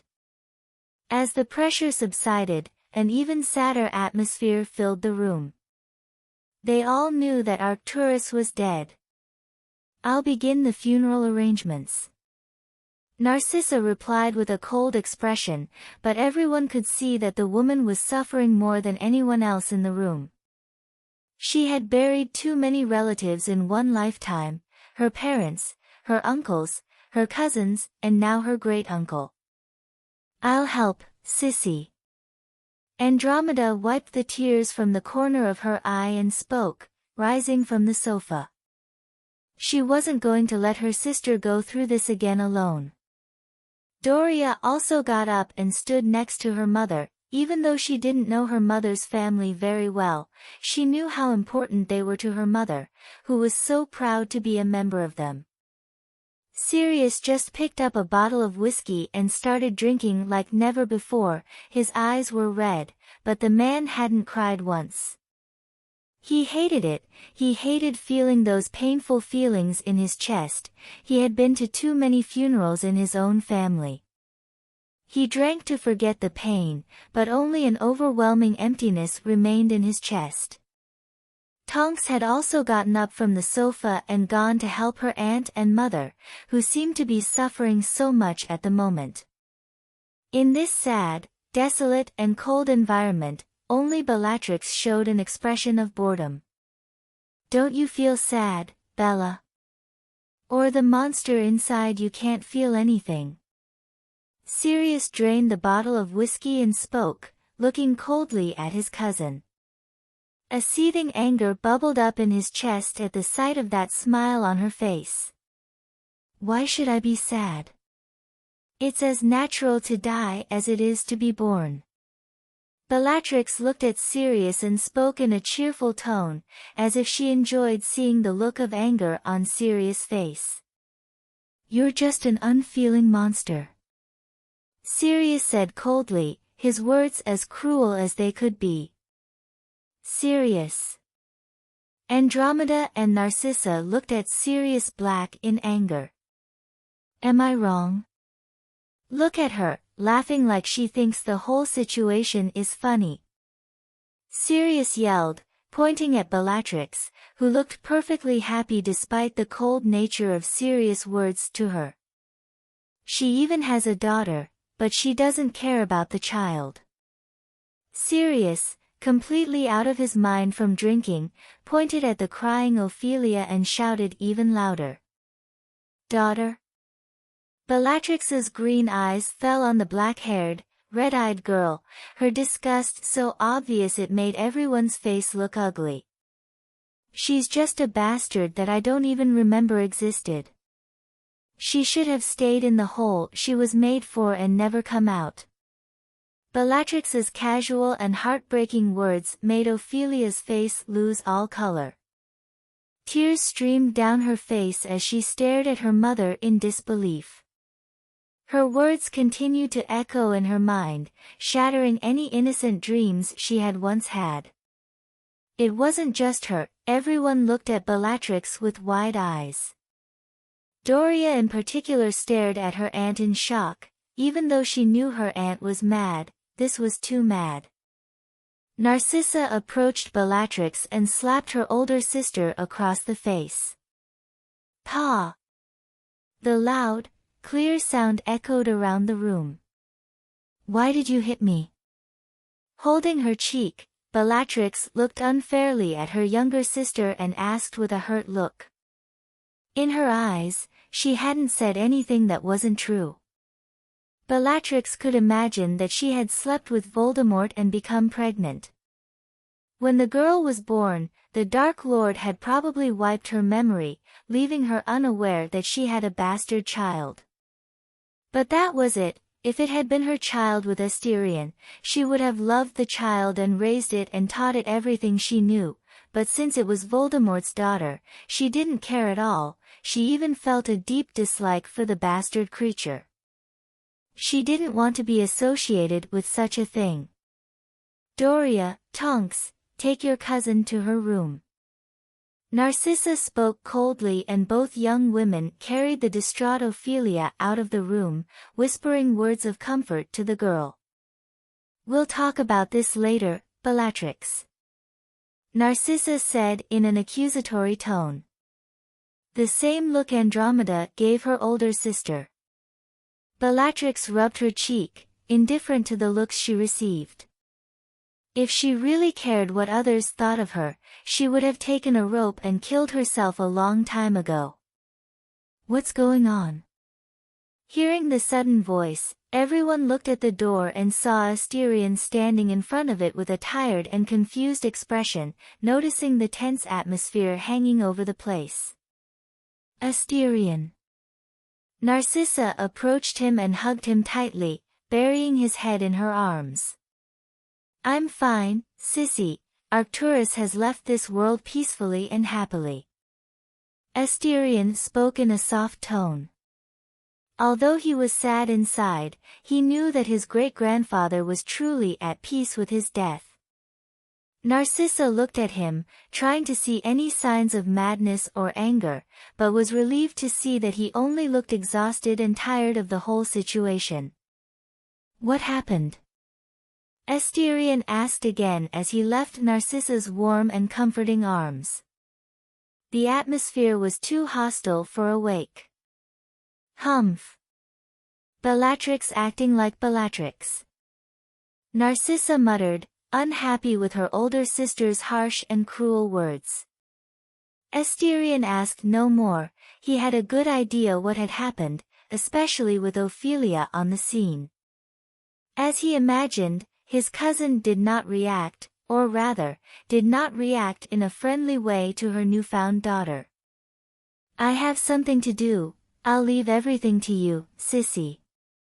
Asterion said, looking at Narcissa. He wanted to pay tribute to his grandfather, a tribute worthy of being remembered in the history of House Black. Narcissa nodded in agreement. She had already planned to take on this role. Especially now that she had the help of her sister, daughter and niece. Asterion kissed Narcissa's cheek and chatted quickly with everyone. Then hurried out of the room. He seems to be in a hurry. Andromeda commented worriedly, causing Narcissa to sigh helplessly. She felt her family had become even more complicated with so many new members arriving all the time.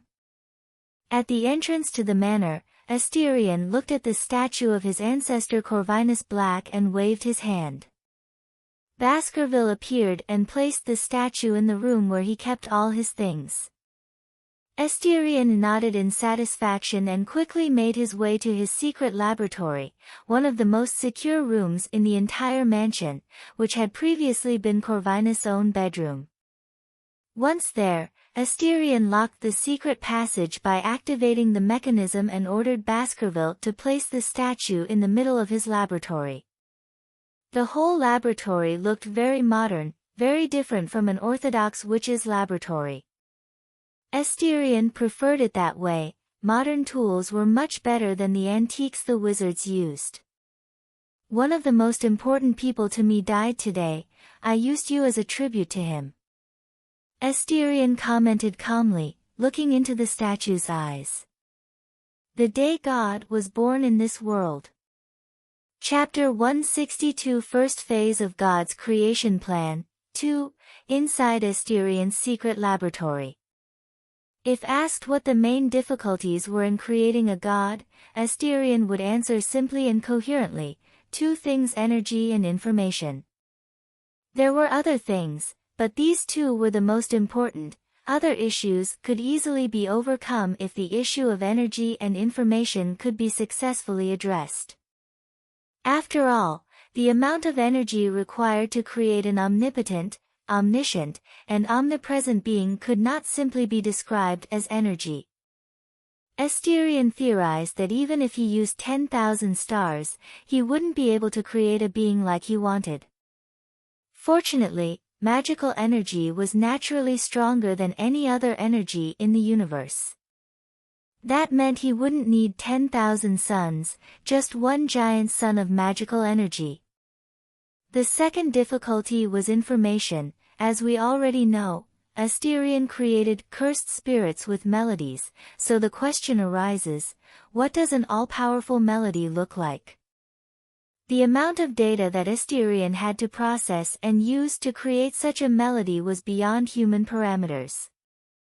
To give you a basic idea of the size of the information, it was a number so absurd that it could easily be larger than the entire known universe. This was still a very basic estimate. It could easily be even larger. That's why Asterion, unlike his ancestors who wanted to create an all-powerful god all at once, divided God's creation plan into several stages. How many stages were needed was still under consideration, but he theorized that at least 10 stages were needed. The amount of energy and information needed to carry out the first stage of the plan was still great, but it was quite possible for his hands to accomplish it. Compared to his ancestors, who had never been able to put God's creation plan down on paper, his progress was nothing short of remarkable. Let's get started, he murmured, looking at the statue. Asterion began to use his two innate techniques simultaneously. A ball of black energy manifested in front of him, and in front of his eyes, two black pentagrams began to slowly rotate. Creation and manipulation of cursed spirits. Imperfect destruction of truth. Without hesitation, Asterion broke the seal on Corvinus Black's sister. He reached out and simply closed his fist with force. Crack. A particularly visible crack appeared in the ancestral statue of House Black. Soon, another crack appeared, and another, covering the statue on all sides. At that moment, the 1,000-year-old statue of the Black House collapsed into millions of pieces, revealing its contents inside. Asterion couldn't help but stop his movements when he saw the cursed spirit. It wasn't scary or grotesque, it was cute, without any of the bestial characteristics one would expect from such a powerful monster. What stood in front of Asterion was a girl. She looked very small, perhaps 10 years old, with extremely long black hair covering her naked body. Her hair was so long that it would make Rapunzel stand in awe. The only inhuman feature of the girl was her eyes. Her sclera, the white part of her eye, was completely black, and the iris of her eyes was an extremely intense shade of red. There were black lines around her eyes, reminiscent of a line drawn by children. Asterion's ruby red eyes met the crimson eyes of the cursed spirit who was, of course, his ancestor. Asterion could understand why Herpo wanted the cursed spirit. The girl was strong, extremely strong. Only her negative magical energy was simply another level, almost on a par with his after he had awakened his second innate technique. Moreover, as the possessor of the innate technique of creation and manipulation of cursed spirits, he could sense a similar power in the girl. It seemed that Corvinus' sister also possessed the highest innate technique of the Black House, and when the girl transformed into a cursed spirit, she gained a similar ability. When she appeared, an incomparable negative magical energy affected the entire mansion, and the amount was so great that everyone in the mansion felt like they were being crushed by a colossal mountain above their heads. If it weren't for Asterion blocking the influence and the barrier protecting the Black Mansion, the girl's influence would probably have reached half of the country. The residents of the mansion breathed a sigh of relief when they felt the incomparable pressure disappear, and everyone had a deep fear on their faces when they felt the evil aura. They didn't know what Asterion was doing, but it was definitely not normal. "Hello." Asterion looked at the girl who was staring at him and greeted her with a blank look. He noticed that the girl still hadn't attacked him, even after being released from her seal after 1,000 years. The girl continued to stare at Asterion with her red eyes. The hair behind her waved gently, there was no hostility in her gaze. "Do I look like your brother?" Asterion asked, noticing that she was staring at her face. It wasn't hard to see that he looked like her brother. The girl finally answered Asterion, but didn't speak, just nodded silently. "Don't you hate him?" He continued to ask, the pentagram spinning in front of his eyes and the ball of black energy hovering above his left hand.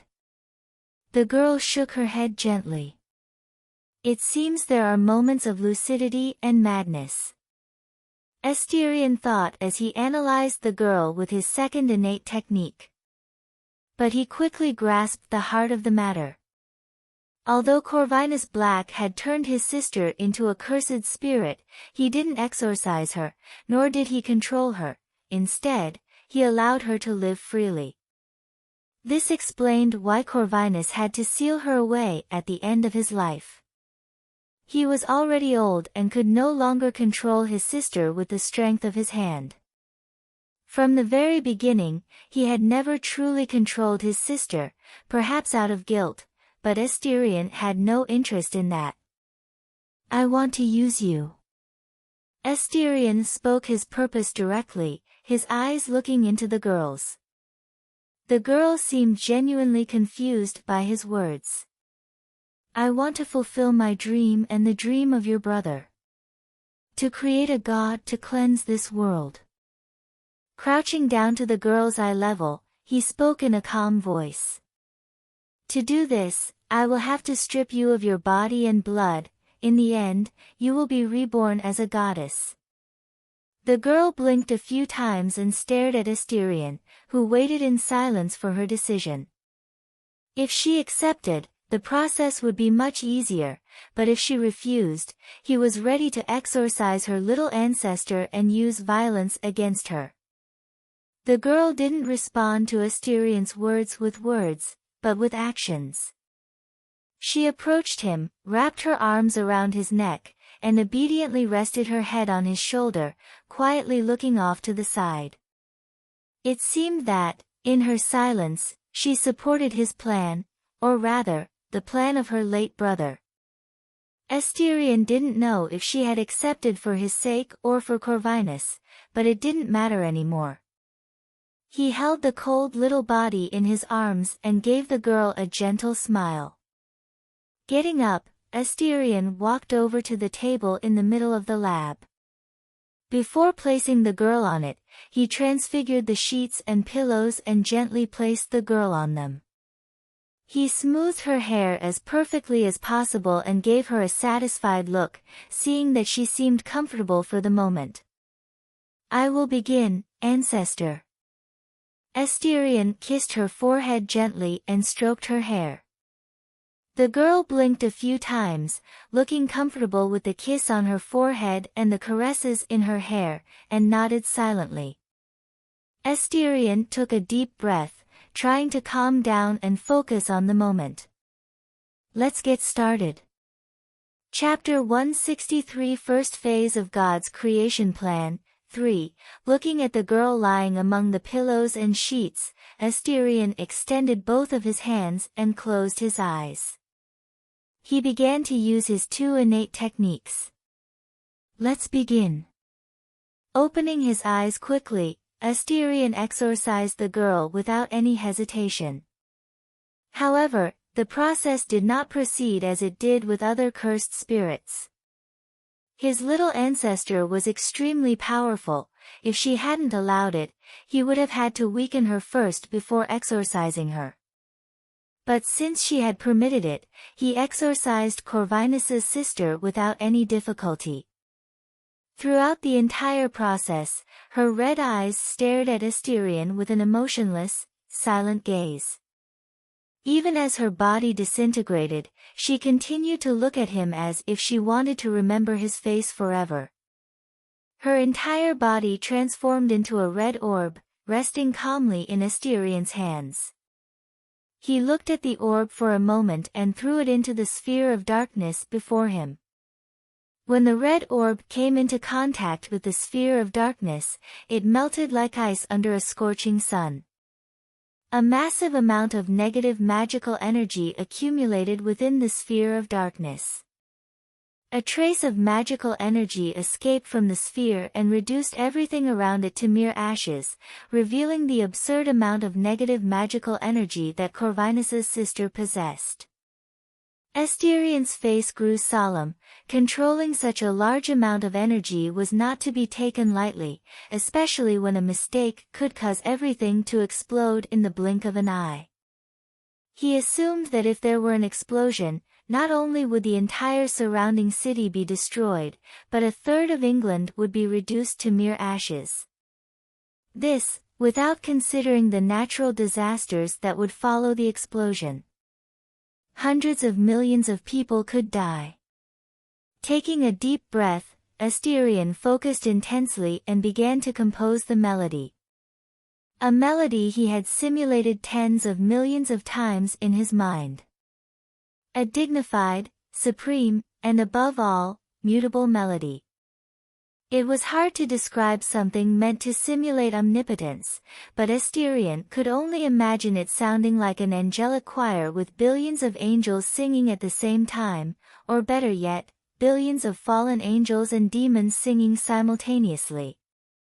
He was not creating a god to be worshipped by humans, but a demon god emerging from the depths of space. A symbol of chaos, madness, and supreme power. An outer god in every sense of the term. While his second innate technique operated with all its might and an incomparably vast amount of data flowed through his mind, Asterion suddenly looked around, confused, his expression cold and cautious. He didn't understand, but he felt he was being watched, not by one, but by at least 6 different pairs of eyes. Yet, such a situation was impossible. He was in one of the most securely magical places on the entire planet. Even Dumbledore could not see through the magical defenses of this laboratory. Still, he could feel the gazes as if they were surrounding him. For the first time since his rebirth, Asterion felt a shiver run down his spine from sensing those eyes on him. They were not malicious gazes, they were just curious ones, and one in particular was looking at him with a serene and calm expression that, for some reason, reminded him of the moment he died. Taking a deep breath, he closed his eyes, and in the next moment, he opened them again. Asterion didn't care if he was being watched or what was watching him, he focused entirely on the process in front of him. Asterion accelerated the process of encoding the absurd amount of information in his mind into a melody, which was automatically transferred to the sphere of darkness floating in front of him. As a result, his brain began to overload, and blood started dripping from his nose, but Asterion did not stop. On the contrary, he intensified the encoding of information into the melody even further. The more time passed, the more blood ran down Asterion's nose, soaking his shirt completely. His brain hurt so much that his face twisted grotesquely with the infernal pain he felt in his head. Asterion did not know how much time had passed, but it felt like an eternity. Every second seemed like a second in hell. His body began to fail, he could feel he had lost so much blood that his vision started to darken. However, even with his body on the verge of collapse, Asterion's mind remained extremely clear and focused. The sphere of darkness gradually transformed into an egg, covered with scarlet or dark lines, which were constantly expanding and contracting over time, resembling the most primitive and wild fetal movement in the multiverse. It seemed as if something was being generated inside the egg. When the egg appeared, Asterion's bloodless face showed relief, his eyes, nose, and ears were bleeding, but a smile appeared on his lips. The first stage was complete, all that was left was the magical energy to make the egg hatch fully. Asterion did not hesitate and used all of his cursed spirits, and no matter how weak they were, he began extracting negative energy from all of them at an extremely rapid pace. All this energy was converted into hundreds of serpents made of pure energy, flying around him. Asterion had nearly 20 special grade spirits and hundreds of other cursed spirits. Such a large amount of negative magical energy made the environment extremely dark and damp, as if the entire place was engulfed in a heavy, cold rain. This immense amount of negative magical energy was directly infused into the egg. The hundreds of serpents made of pure negative magical energy opened their mouths and sank their fangs into the egg, beginning the energy transfer. The more energy was infused into the egg, the more the red and black lines on it contracted and pulsed. Almost like a beating heart. Asterion's eyes gleamed with excitement, gradually taking on a glint of madness and insanity. He accelerated the energy transfer even further, ignoring his body's protests as it seemed ready to collapse at any moment. Crack! A particularly sharp sound broke the silence of the environment. A visible crack appeared on the egg's shell. "Are you sure you want to continue?" Upon hearing the female voice beside him, Asterion coldly glanced toward the source of the voice. Near the wall, surrounded by darkness, a pair of eyes stared silently at him. Looking around, Asterion noticed 5 other figures obscured by darkness, with only their eyes visible. He ignored the 5 beings and returned his gaze to the source of the female voice.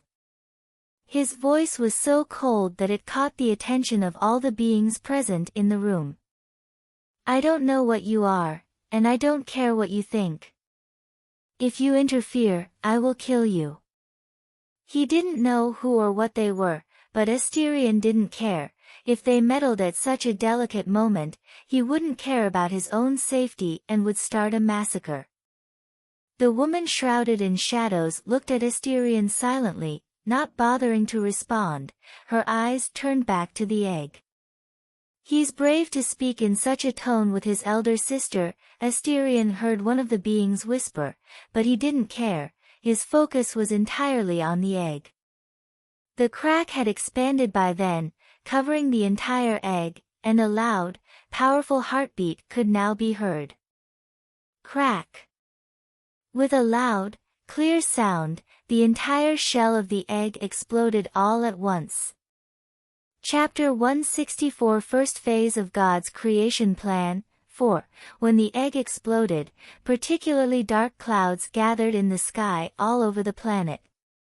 The temperature dropped slightly, about 0.5 degrees, but it was enough to shock any scientist to the core. If it had been a massive volcano erupting, they could have understood why the planet's temperature was falling, but these were just strangely black clouds.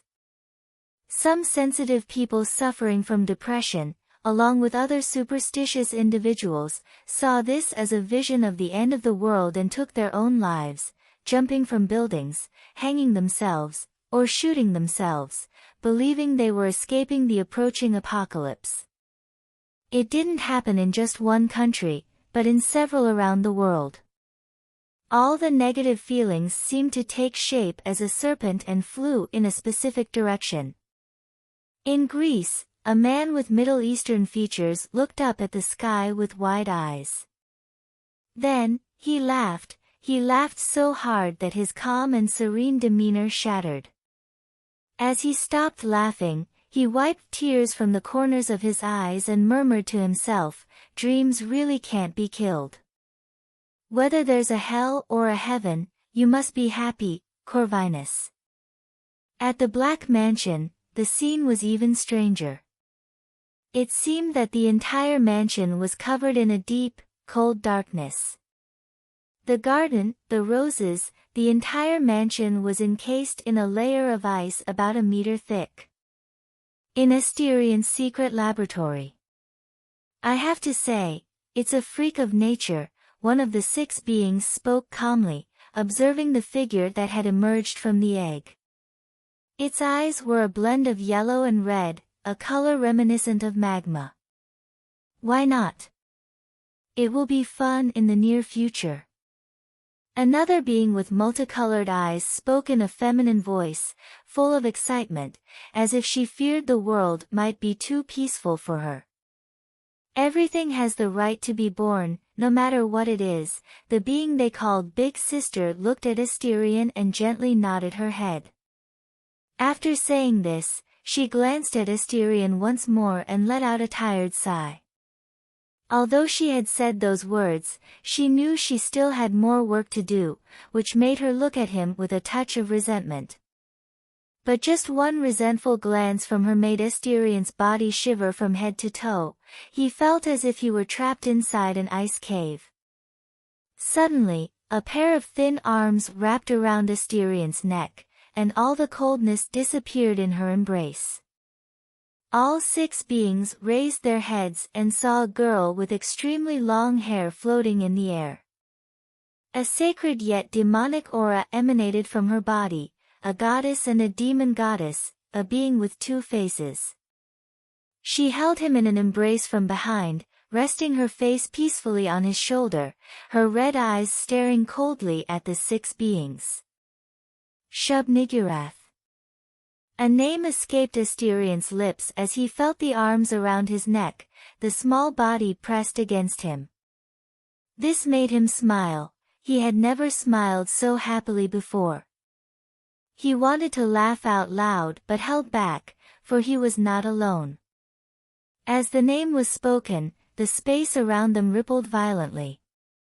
Merely mentioning the name could cause natural magical phenomena to any human sorcerer. "You are not welcome. The front door is only for guests, so you may leave through the back door," Asterion said, looking at the 6 beings with a cold gaze. Honestly, he already had an idea of who they were, or rather, what they were, but he did not care. That's rude, throwing us out without even sharing a glass of wine. Have humans become so rude? The being with eyes resembling volcanic magma spoke in an exaggerated tone, not hiding the amusement he felt at that moment. Asterion smirked at his words. Sharing a glass should be reserved for guests, not intruders. The boy has a sharp tongue, he muttered. Whose idea was it to invade his house, anyway? It was yours, airhead, another being replied angrily, their voice difficult to distinguish as either male or female. Its mere voice invoked a deep desire in everyone's heart. Asterion found himself thinking of Daphne naked in bed because of it. Let's go. The calm and serene feminine voice spoke before disappearing entirely from the laboratory, as if she had never been there. We'll meet again, boy, the being with magma eyes said before following his elder sister's lead and vanishing.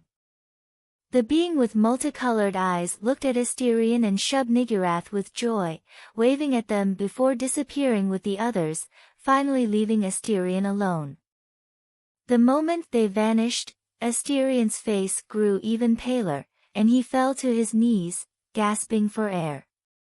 The dried blood on his face made him look even more terrifying. Asterion felt that with every breath he took, his lungs burned as if they were on fire. Suddenly, he felt his face being cupped by two small hands and looked up, exhausted, to see the face of his little ancestor staring down at him with a blank expression. But unlike her previous appearance as a 10-year-old, she had grown, becoming a young girl of 15 or 16, though her height remained small, only about 5 feet 2 inches, 1.57 centimeters. Anyone could have mistaken her for his twin sister due to the many similarities they shared. She was still naked, her hair partially covering her nudity. Although her face was expressionless, Asterion could see the concern in her eyes. She leaned in and gently kissed his forehead, causing all his wounds, including his blood loss, to heal in the blink of an eye. Asterion's eyes widened at the sight. You see, this was negative magical energy, even he couldn't come out unscathed if it came into contact with his skin. One of the reasons he had never created a cursed spirit related to healing was because he could not use it on himself. Only on his enemies. Instead of healing, it would hurt them more than it would heal. The human body was the natural enemy of negative magical energy. Humans had created the reversal spell, but that was all, just an incantation capable of limited healing. This energy could not be used by humans under any circumstances, as it would cause more harm than healing, but defying all the world's logic, he watched a cursed spirit heal him as if it were the most normal thing in the world. Smiling happily, Asterion felt one of the burdens he carried become lighter. His happiness made the girl show a small smile, though she seemed confused by the feeling flooding her being. We can't call you Shub-Niggurath, your real name is too powerful. Asterion calmed down and stood up, holding the girl in his arms. She did not resist and hugged him tightly, her expression full of dependence. Asterion thought for a moment and smiled, the name he would give his future daughter coming to mind. Morgan Black, Asterion whispered, stroking the girl's black hair, which seemed weightless, as light as a feather. Hearing her new name, Morgan's eyes sparkled with joy. She kissed his cheek and rested her head on his shoulder, her eyes fixed on Asterion's face. Chapter 165 Valori of Arcturus Black, 1. As Asterion walked through the halls of the mansion, he set aside the existence of primordial personifications of abstract concepts. His eyes were on the girl in his arms. She might look human, but she was something entirely different. She was a genuine cursed spirit, but this race changed the more energy Morgan accumulated in her body. When negative magical energy reached a certain level, it would transform into a completely new energy, a power capable of changing, manipulating, and creating anything. However, even without reaching that power currently, Morgan was not weak. On the contrary, she was extremely strong. As her creator, Asterion knew her powers well. The field of omnipotence. Within a specific area, Morgan could literally do anything she desired. This was Morgan's initial ability, and there were 2 more to come, but for now, Asterion was content with just this one. But there was a flaw. The size of the field of omnipotence was tiny compared to the area of destruction of special-grade cursed spirits. The field of omnipotence was an ability that required vast amounts of negative magical energy, and even though Morgan had the highest amount of negative magical energy among all his cursed spirits, she could only use her power within a radius of 10 meters. It was minuscule, considering that special-grade cursed spirits could destroy entire cities. Morgan, looking silently at Asterion, glanced at his clothes, and her eyes sparkled for a moment. In the next second, a black suit identical to Asterion's appeared on her body, making them look even more alike. This made Asterion's lips curve into an extremely satisfied smile. Morgan had just subverted any magical concept of the wizarding world, for not even magic could conjure something out of nothing. Morgan, from today onwards, you are my sister, Asterion said, stopping in front of the living room door.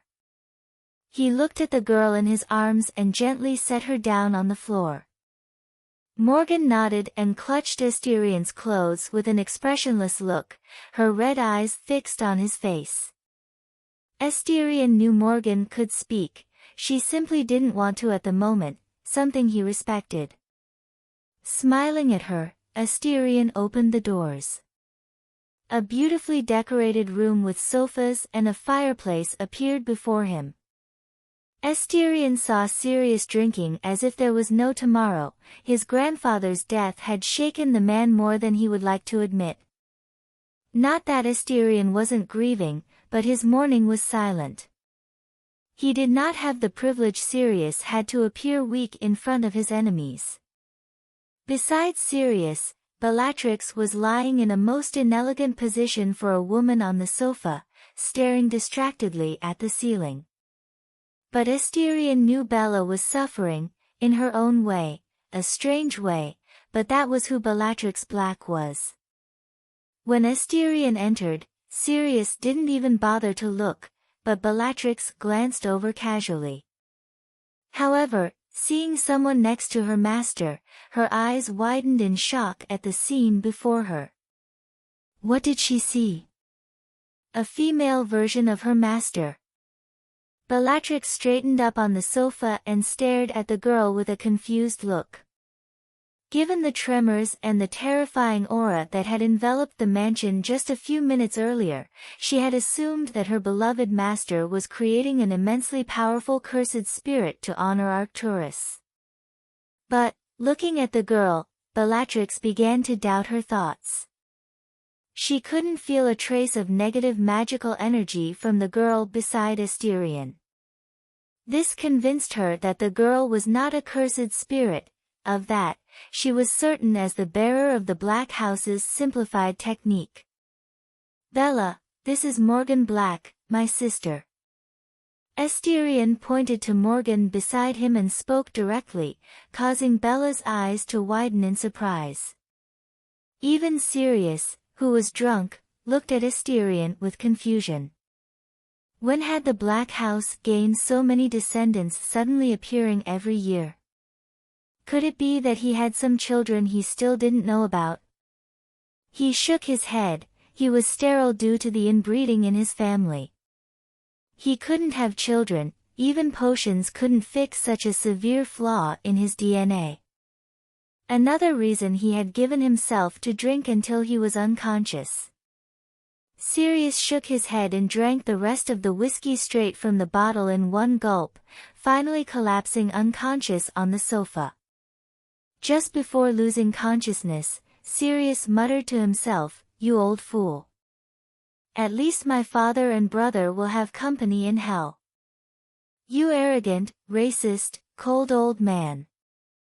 And yet, I still love you, old grouch. Hello, little Morgan, I am Bellatrix Black, my master's exclusive servant and maid." Bellatrix introduced herself with a wide smile on her lips. Although confused about Morgan's parentage, Bella didn't ask and didn't want to. As long as her master liked it, she could recognize a filthy beggar as a brother. Morgan looked at the woman and noticed the strange look in her eyes as she gazed at her brother. She looked at Asterion in confusion and remained silent, despite Bellatrix's introduction. "It seems that little Morgan is shy," Asterion commented, gently stroking her hair, a touch of tenderness in his eyes. "Don't worry, Bella, Morgan still has to learn proper etiquette." For the third time, Bellatrix's eyes widened in complete disbelief at the scene before her. She swore she had never seen Asterion look at anyone with such a gentle and tender gaze before. Even with Narcissa, Asterion had never shown such an expression. For the first time, Bellatrix looked at Morgan with a hint of respect. Morgan glanced at Bellatrix and then turned her attention back to Asterion. She could feel an overwhelming sadness in his heart, and despite feeling this way, his face was so composed that it made her momentarily doubt her own senses. This pain midline horizontal ellipsis. Morgan narrowed her eyes, a cold expression crossing her face. She knew this pain, the pain of losing someone important to you. It was how she had felt when she was killed by a cursed spirit, before her brother turned her into the same monster that had killed her. Floating in the air under Bella's surprised gaze, Morgan rose to Asterion's eye level and gently stroked his head. She remained silent as she stroked his head, her eyes fixed on his face with a quiet expression. Asterion blinked a few times, understanding the situation, and looked at Morgan with a calm gaze. Like all his enslaved cursed spirits, Morgan was feeling what he was feeling, a natural empathy with her master that all the other cursed spirits possessed.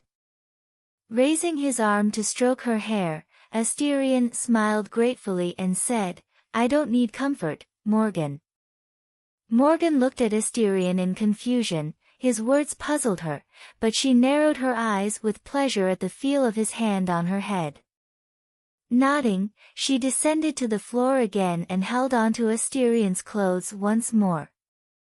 Her long hair, which was 2 meters in length, dragged along the floor, but upon closer inspection, one would see that the soft, silky strands never actually touched the ground, floating just above it to avoid any dirt. "Master, the others are preparing the funeral and the invitations." Ignoring Morgan's peculiarities, Bellatrix spoke with a happy, excited tone.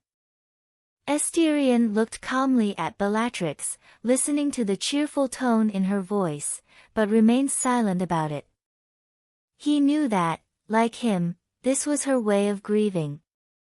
"Sirius and I will prepare Arcturus's body to be in perfect condition for the funeral. When the invitations are ready, I'll use my cursed spirits to deliver them to the future guests," Asterion commented calmly. Now that he had settled Morgan's creation, he wouldn't let Narcissa and his other cousins handle everything alone.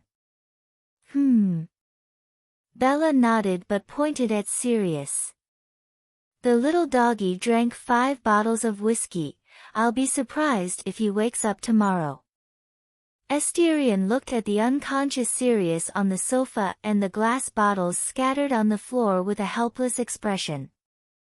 "It's fine, I'll handle it myself," he sighed, leaving the living room and leaving Bella behind. Morgan followed behind him, unfazed by the occasional glances she received from Bellatrix. Chapter 166 Valori of Arcturus Black, 2. The funeral took place a day later. Asterion stood in a spacious hall, with purple flowers decorating the entire room, and in the center was a black coffin bearing the crest of House Black. The coffin was open, and Arcturus's body lay coldly inside. He was beautifully dressed in his wedding suit and the jewelry he liked to wear daily. Asterion stood before the coffin, gazing at his great-grandfather's pale and expressionless face. He seemed almost alive, with a look of relief and serenity on his face. Beside him, Daphne stood next to her fiancé, wearing a black mourning dress. She glanced at his finger and noticed a ring with the crest of House Black. She knew what that ring meant in the British wizarding community. From this moment on, Asterion Black was the patriarch of the most noble and ancient House of Black and would assume another seat as one of the 12 Lords of the Clock Tower, bringing his total to 2 seats. However, the circumstances of inheriting the mantle of the patriarch were rarely a happy event, and it was no different for Asterion. Daphne took her fiancé's hand and intertwined her fingers with his, leaning on him for silent support. Asterion looked at Daphne with calm eyes and gently kissed her forehead, but remained silent, turning his gaze back to Arcturus's body. Daphne, too, chose to remain silent. Asterion, the first of the guests have arrived. Narcissa entered the hall, speaking in a slightly tense tone. Asterion looked at her and saw the tension in her body. He wasn't surprised by the anxiety she was feeling at that moment. It was hard not to be when the greatest Dark Lord would be visiting their home. Yes, Grindelwald had just arrived, and he was the first guest to do so. I will greet Lord Grindelwald personally, Narcissa, Asterion said calmly, his eyes shining a little, revealing that he was not as composed as he appeared. Asterion felt Daphne squeeze his arm tighter at the mention of the Dark Lord. Still, she did not seem to retreat and wanted to greet Grindelwald personally as the future Lady Black. This made him smile gently at her. Let's not keep Grindelwald waiting, Asterion said as he walked away, leaving the coffin alone in the middle of the great hall. Narcissa watched the couple with a complicated expression, especially Daphne. Her actions made the former Lady Malfoy look at the girl with a more approving gaze. She wondered if she herself had ever had such courage at Daphne's age. Shaking her head, Narcissa silently followed them. She didn't know why the Dark Lord had come to the funeral. She hadn't invited him in the first place. She just hoped that everything would go smoothly and that no fight would break out. Asterion reached the front of the mansion and opened the door. He saw Grindelwald in a simple black suit, followed by Aurelius Dumbledore. Welcome, Lord Grindelwald, Sir Dumbledore, Asterion greeted both with a calm expression, his eyes looking directly at the faces of the 2 men who were wanted in many countries. I apologize for the delay. I had some unforeseen issues. Grindelwald looked at the young man before him and did not hide his appreciation. He was more than pleased to see the calm demeanor of his successor. Asterion might have been devastated at that moment, but on the outside, he was completely composed. This was a good trait for someone destined for greatness. Any decent leader must remain calm even in the most stressful or dangerous situations. If you are not confident, how can you give your subordinates a sense of security? Aurelius merely nodded, looking at Asterion with a complicated expression. He already knew his adoptive father's plans. If something went wrong, this young man would be their new leader. This brought up some complex feelings in him. He had hoped to inherit the acolytes, but Grindelwald did not allow him to be his heir. Yet, he understood why his father hadn't allowed it. He did not have the strength required to guarantee the basic security of the organization in the face of European countries. Grindelwald's eyes fell on the young girl holding his future successor's arm, and he did not hesitate to compliment her. "This must be your fiancée, a beautiful young lady indeed, with much talent." He was not lying. In his eyes, Daphne truly was talented. A witch of grade 1 at 14 had a greater chance of reaching special grade than Ana Rodriguez, who was already 19. "Thank you for the compliment, Lord Grindelwald." "Your presence honors us," Daphne responded with a polite and elegant smile, her expression remaining unchanged despite the praise from the extremely dangerous man before her. But the truth was that she felt her heart beating extremely fast. She was very sensitive to magical energy due to her innate technique, Heart of Nature, and in Grindelwald, she could sense the immense magical energy in his seemingly old and frail body. He was like a blazing sun before her. Fortunately, Daphne felt Asterion blocking Grindelwald's influence.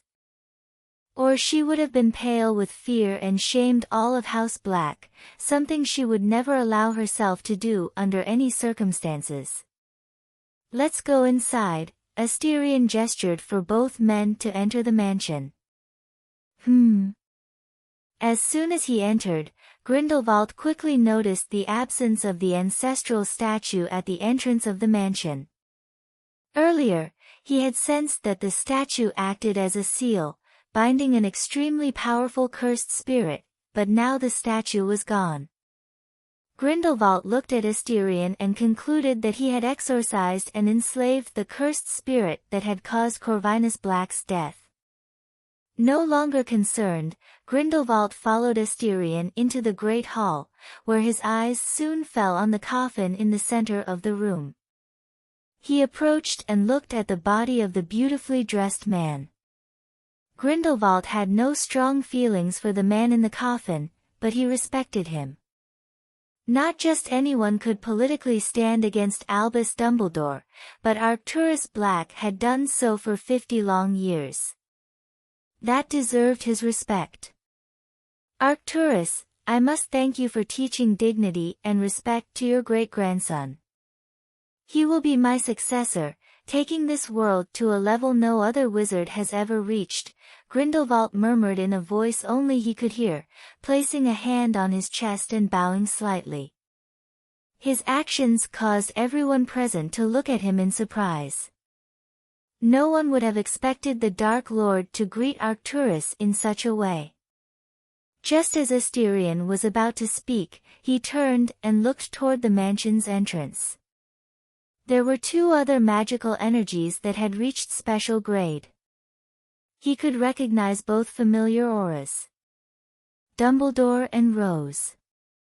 Apparating to the mansion's entrance, ignoring the surprised eyes of others, Asterion appeared at the door and saw Dumbledore and Rose, both dressed in black. "I am sorry for your loss, Asterion," Rose said, hugging Asterion while whispering with a look of sympathy. Asterion looked at Rose in surprise but hugged her back, giving her a few gentle pats on the back. Dumbledore watched the whole scene with a happy expression on his face. He was pleased to see Asterion and Rose getting along so well, almost treating each other like family. "Thank you for visiting on this sad day, Lord Dumbledore," Asterion said as he separated from Rose and looked at the Lord of Light. "Arcturus was my rival for over 50 years, it is the least I could do," Dumbledore replied, his voice gentle and warm. Asterion nodded and led both of them into the great hall. Rose was not surprised to see Grindelwald there, she had already sensed the man's magical aura before entering the mansion. He wasn't hiding at all, releasing incredible amounts of magical energy into the air. But Rose's gaze did not linger on Grindelwald for long. She approached the coffin and saw her distant relative lying calmly within. "So, This was the man who raised Asterion midline horizontal ellipsis. I must say, they are quite similar in terms of demeanor and aura, Rose murmured to herself as she looked at the elegantly dressed man. She could see that he had died in peace and relief, showing calmness in facing death head-on. Thank you for bringing Asterion into our lives. He may be a bit annoying, sarcastic, and somewhat sadistic, but I don't regret living by his side. For that, you have my gratitude, great uncle, she whispered, continuing to gaze at the man with a gentle expression. Although she did not know the exact degree of kinship between them, Rose still called him great uncle out of respect for the man who raised Asterion. Chapter 167 Valori of Arcturus Black, 3. Looking around, Asterion saw that the entire hall was silent. Men and women were dressed in elegant black suits and dresses. It seemed that everyone had come to mourn the death of Arcturus, but he wasn't fooled by their false words and smiles of sympathy. Asterion knew that behind those words and smiles, many were actually pleased by Arcturus's death. For over 50 years, Arcturus had led the politics of the British magical community. With his death, a new generation, full of ambition, was eager to rise. Especially with Dumbledore growing older, everyone wanted to become the second Mage Marshal of the Clock Tower. Politics has an ugly side, doesn't it, Asterion? Rose said, standing beside Asterion, sipping from a glass of orange juice. She could tell, from the micro-expressions of the people, that many of them were almost smiling with joy, and it made her deeply nauseous. It was like animals devouring the body of Arcturus Black at his own funeral. Looking at Rose, Asterion calmly remarked, "You'll get used to it. Politics, by its nature, is ugly." Seeing Asterion's calm and expressionless face, Rose clicked her tongue in admiration. She didn't have the cold blood to remain calm around people as disgusting as these. If she had been in Asterion's place and the person in the coffin was someone important to her, she would have thrown everyone out and probably broken a lot of bones. "Young Rose, may I speak with Lord Black alone?" Hearing the voice beside her, Rose felt a shiver run down her spine. She hadn't sensed anything. Looking to the side, she saw an elderly man with a gentle appearance, dressed simply. Behind him, a middle-aged man was following him faithfully. Gellert Grindelwald and Aurelius Dumbledore. It was the first time Rose had seen the Dark Lord so closely. Those silver eyes gazed at her with a gentle look, eyes that reminded her of Luna. Her gaze shifted to Aurelius, a member of House Dumbledore. She did not fully understand the circumstances that had led someone from House Dumbledore to side with Grindelwald, but she knew it was far from normal. Looking at Asterion, Rose saw him nodding his head. She snorted coldly and walked toward Dumbledore, but not before giving a proud look to both of the dark wizards. "A very proud young lady," Grindelwald said in a gentle tone, letting out a low laugh. Asterion said nothing and remained silent. He could feel countless discreet eyes falling on him at that moment, wanting to know the reason for the conversation. It was no secret that, with his methods, many were just waiting for him to declare himself a Dark Lord. Grindelwald's proximity only reinforced these opinions. Asterion was certain he would be the topic of many conversations after Arcturus's funeral. Fortunately, his reputation from the Civil War would help mitigate the damage. After all, he was a war hero. This made Asterion realize that Grindelwald had approached him at the funeral on purpose, almost as if to subtly suggest to everyone that they had a friendly relationship, thereby tainting his reputation. "I'm leaving, Lord Black," Grindelwald said in a gentle tone. "But before I go, I invite you to witness the pure and immaculate future I have worked so hard for over the years." Grindelwald's words made Asterion narrow his eyes. He knew the Dark Lord's plan because Grindelwald himself had shared it with him, but his words implied he had found the last piece needed to complete his plan, the perfect place for the future imprisonment ritual. "You have found the legendary Isle of Avalon," Asterion whispered to himself. Avalon. The legendary utopia of the wizard Merlin. One of the 7 legendary places of the magical world. The legendary places of the magical world were the desire of every wizard, said to contain the legacies of the 7 legendary wizards who essentially created the magical world. Avalon was particularly coveted by the entire British magical community, as it possibly held the legacy of Merlin, the wizard closest to God. However, with the fall of the Kingdom of Camelot, Merlin vanished, and many claimed that his last words were that he would be in Avalon, in his utopia. "Send me a letter with the location, and I will arrive promptly," Asterion said with a calm expression, his chest rising and falling slightly faster. Even he was tempted by Merlin's legacy. Grindelwald smiled with satisfaction at Asterion's reaction and left, but not before nodding to Dumbledore, who wore a thoughtful expression. No one heard the conversation between Asterion and Grindelwald, not even Dumbledore himself, but Grindelwald's satisfied smile left many wondering what Asterion had said to make the Dark Lord leave so pleased. Deceiving Grindelwald is not such a simple task, Asterion thought as he watched the man leave. Initially, he had intended to control the acolytes in secret, becoming a Dark Lord in the shadows, but this would not be an easy task, not when Grindelwald wanted him to assume the title publicly as a Dark Lord.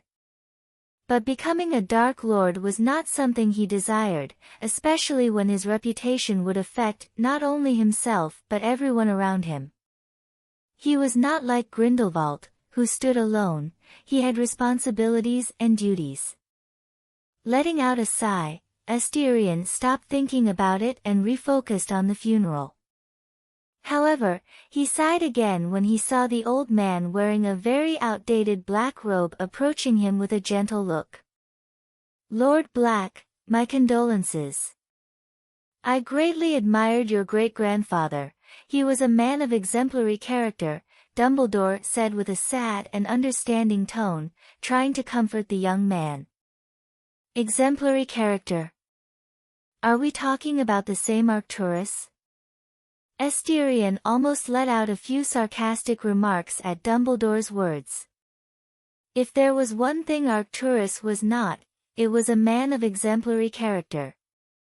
Arcturus had confessed some of his crimes to Asterion, crimes that would have easily left him rotting in Azkaban for 200 years, and that was just a small part of his misdeeds.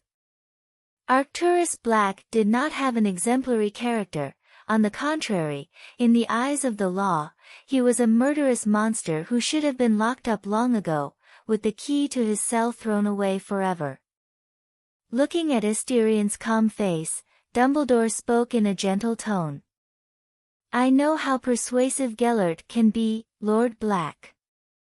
He manipulates you without you even realizing it. Every move you make does not escape his magical eyes." His voice carried a hint of regret and sadness.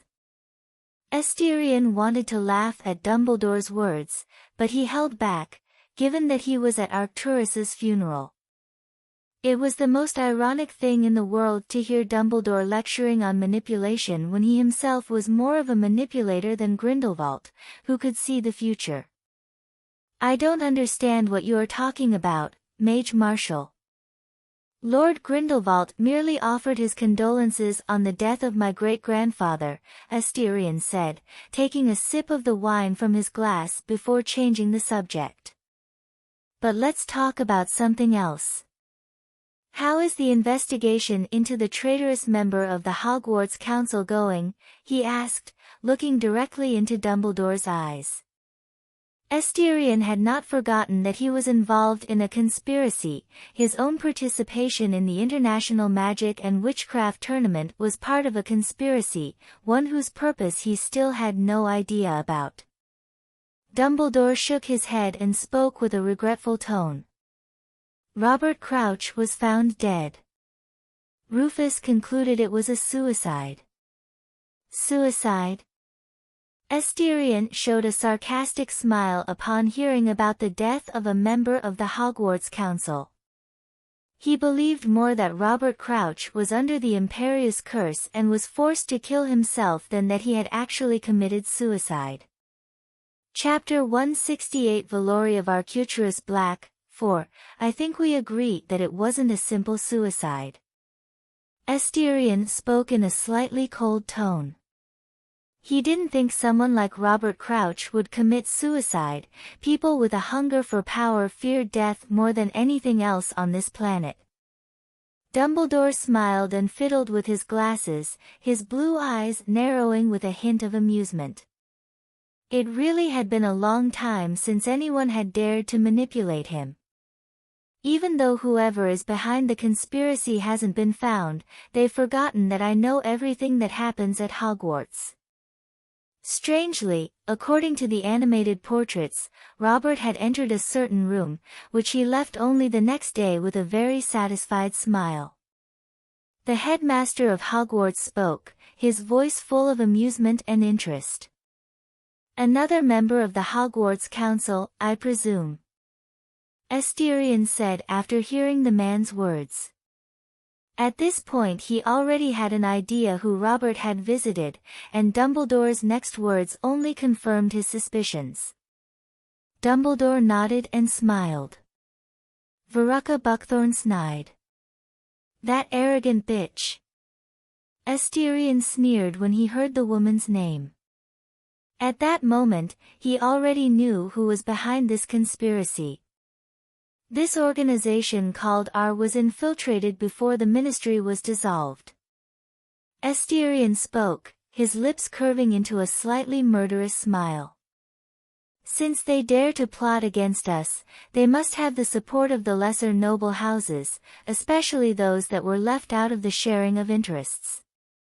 Dumbledore just listened in silence, his eyes shining with a hint of coldness. I'm just curious why they wanted me at the tournament. Hearing Asterion's words, Dumbledore's lips parted and he replied calmly. They want to pit us against each other. With more than 100 years of experience, Dumbledore had long since become accustomed to thinking of countless possible scenarios when he found himself in a similar situation. Of all the possibilities, this was the most realistic, not only because it would make sense for Asterion to fight him, but also because it could achieve the goal of this organization called R. He and Asterion would kill each other in battle, leaving the power center vacant to be filled again. The clock tower that had just been built would collapse like a sand castle without its foundations. Asterion and himself. Asterion had a strange look on his face as he listened to Dumbledore's conclusions. He hadn't really thought about it, not because it was so obvious, but because he and Dumbledore had long had a tactical agreement not to fight each other. A simple fight between him and the currently most powerful man in the world wasn't something the island of Great Britain could handle, it would sink at the first movement of either of them. So, whether it was him or Dumbledore or Rose, they made a tactical agreement not to fight, that everything would be resolved through dialogue, and if dialogue could be used, then both sides would make concessions.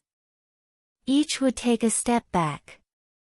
It might seem that Asterion was at a disadvantage, but Dumbledore was old, even with his great magical energy that had helped slow the aging of his body functions, the most powerful wizard in the world would eventually die like any human. That's why Asterion had accepted this tactical deal, he could afford to wait for Dumbledore to die.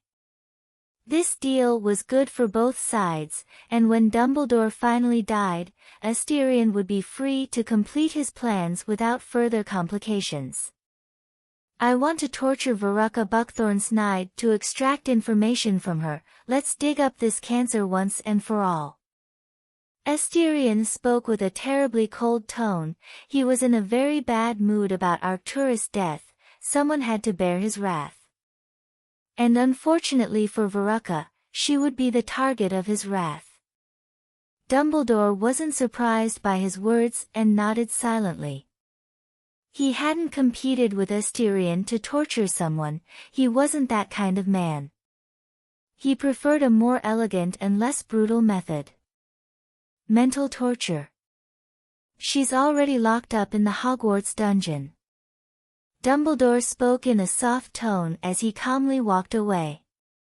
He had much to do, especially with the second task of the tournament being brought in from other lands. As Grindelwald and Dumbledore left, the atmosphere in the room became noticeably lighter. Being around special grade wizards was no different than being around lions. You never knew when they would bite. Rose, in a corner of the room, looked around with a bored look on her face while holding a glass of orange juice, when suddenly she felt every hair on her body stand on end. A terrible, incomparable malevolence fell upon her. In her senses, she could feel the most absolute wickedness spreading through the environment like a heavy, cold rain. Looking around, Rose was shocked to realize that she was the only one feeling the oppressive feeling of malice. Everyone else seemed fine, as if they hadn't noticed anything unusual. But she didn't care for long, as Rose's blue eyes darted frantically around the hall, finally catching sight of a small figure making its way through the crowd of chattering people. It was a girl, small and delicate as a porcelain doll, her long hair so long that it was completely impossible to move with precision. However, her figure moved with shocking grace, unhindered by her enormous hair. Strangely, no one seemed to notice her presence, which made Rose even more cautious. As if noticing her gaze, the girl stopped and turned to face Rose. Rose's beautiful blue eyes met her beautiful red eyes. Rose opened her mouth in shock and couldn't help but notice the girl's striking resemblance to Asterion. She was practically the female version of her cousin. Rose also noticed that she was wearing men's clothes, a suit identical to the one Asterion was wearing. Suddenly, she realized that the feeling of malice she felt was coming from the girl.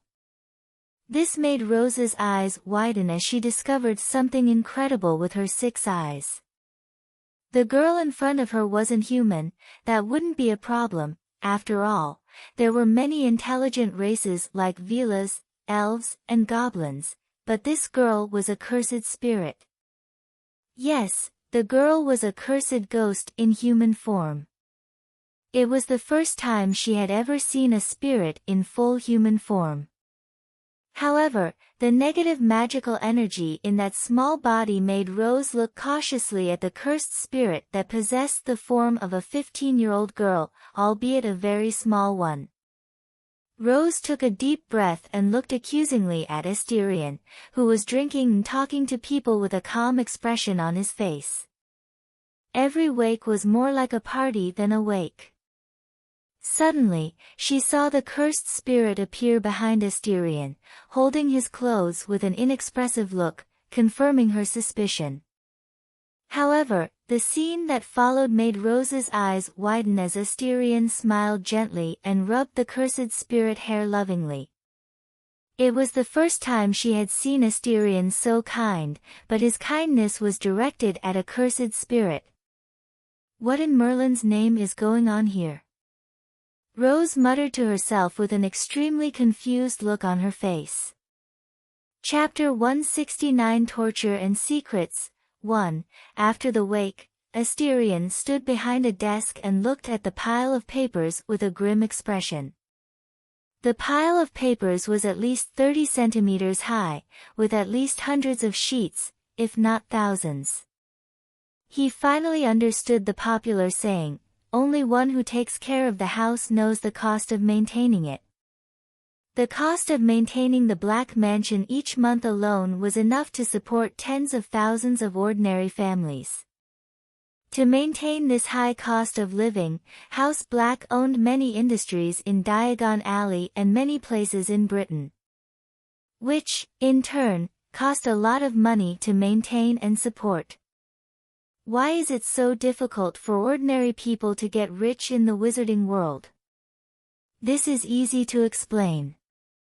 Noble houses in England and powerful families in other countries controlled virtually every sector of the economy in each country.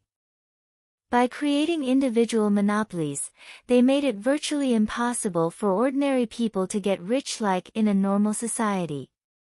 Combine this with the corruption in the Ministry of Magic and you have an extremely unjust society based on caste and nepotism.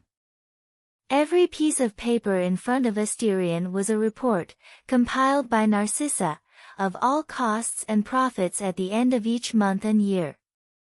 House Black spent about 12 million gold galleons a year to keep everything running smoothly, and the profit from all this investment was about 19 million gold galleons.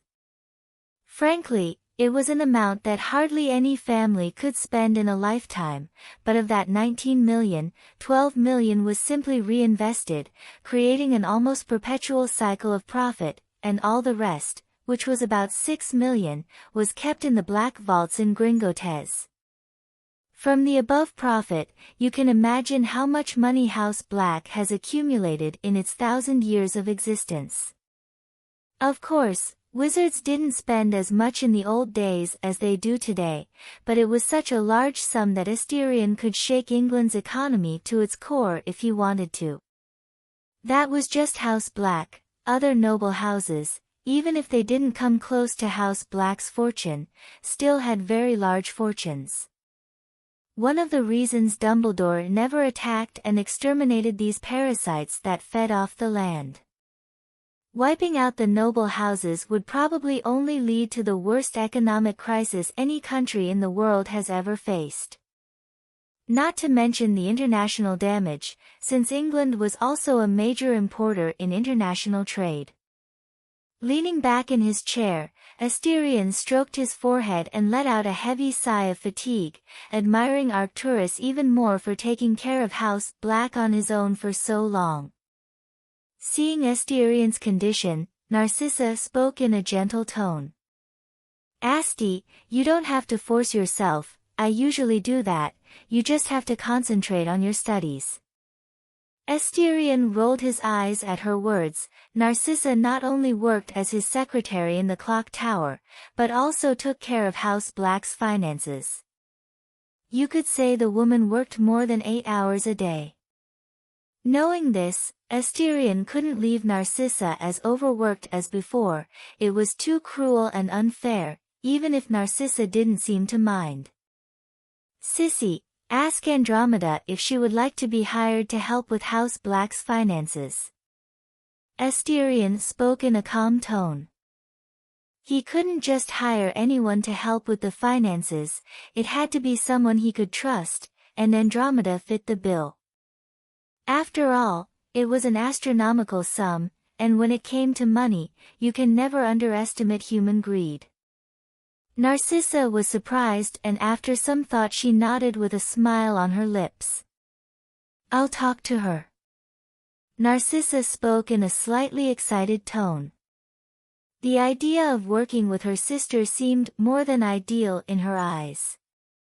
Suddenly, Narcissa's eyes fell on the girl sitting on the sofa, dressed in men's clothes, her long black hair covering the entire office sofa. She was holding a large cookie in her hands and eating adorably with her cheeks puffed out like squirrels, the whole picture looking extremely adorable. Even though it wasn't the first time she had seen the girl, she was still amazed at how much the girl resembled her cousin. She was practically the female version of Asterion.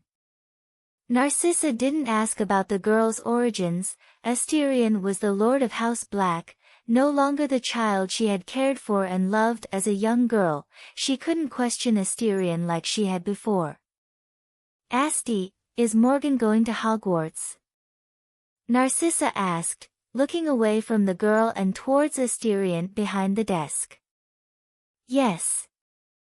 Without looking up, Asterion replied, reading the report in front of him in a calm tone. Although Rose and Dumbledore would probably find out Morgan's identity, Asterion knew that they wouldn't say anything. After all, in their conception it was only a cursed spirit in human form. An extremely powerful cursed spirit. For the moment, they would never know how important Morgan Black was to Asterion. And it would stay that way for a long time. He didn't want to tell anyone until the time was right, including Daphne. The fewer people who knew, the easier it would be to carry out his final plan. "Sissy, I'm going back to Hogwarts today." Asterion spoke and added. "There will probably be a meeting of the 12 Lords this week." Narcissa lifted her head and looked at Asterion in surprise. A meeting of the 12 Lords was very rare. There had only been one since the clock tower was built, a meeting held because of Grindelwald and his attacks. Now that another one was scheduled, she could imagine that something very serious had happened. It would be enough to summon all 12 Lords of the clock tower. "Yes, I'll get everything ready."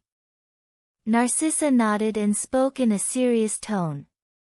Although she didn't know what the meeting was about, she knew that people would probably die. Hogwarts dungeons. Walking through the dark corridors, illuminated by the flickering flames of torches, Asterion stopped in front of a rusty metal door and flashed a cold smile. Opening the door, Asterion saw a cell made of moss-covered stones, and a strong, pungent smell hung in the air. It was obvious that the sanitary conditions of the place were not the best. In the middle of the cell, a woman was tied to a chair, her hair disheveled and her face pale, her once elegant dress dirty and somewhat worn. Her lips were parched from lack of water, but despite her condition, her eyes were more than bright. It was Veruca Buckthorn-Snide. "Forgive my tardiness, I was busy with more important matters than meeting you, Miss Buckthorn." Taking off his jacket and laying it folded on an old table, Asterion spoke in a gentle tone. "If you speak now, I can be a gentleman." He began slowly folding up the sleeves of his shirt, unaware of the look he received from the woman stuck in the chair.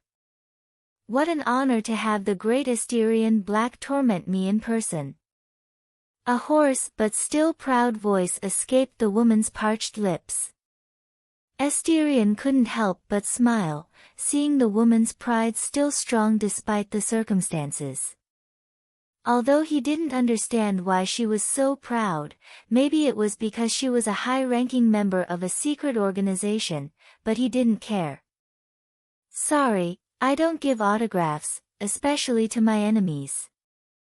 Asterion finished folding the sleeves of his shirt and turned to the woman in the chair.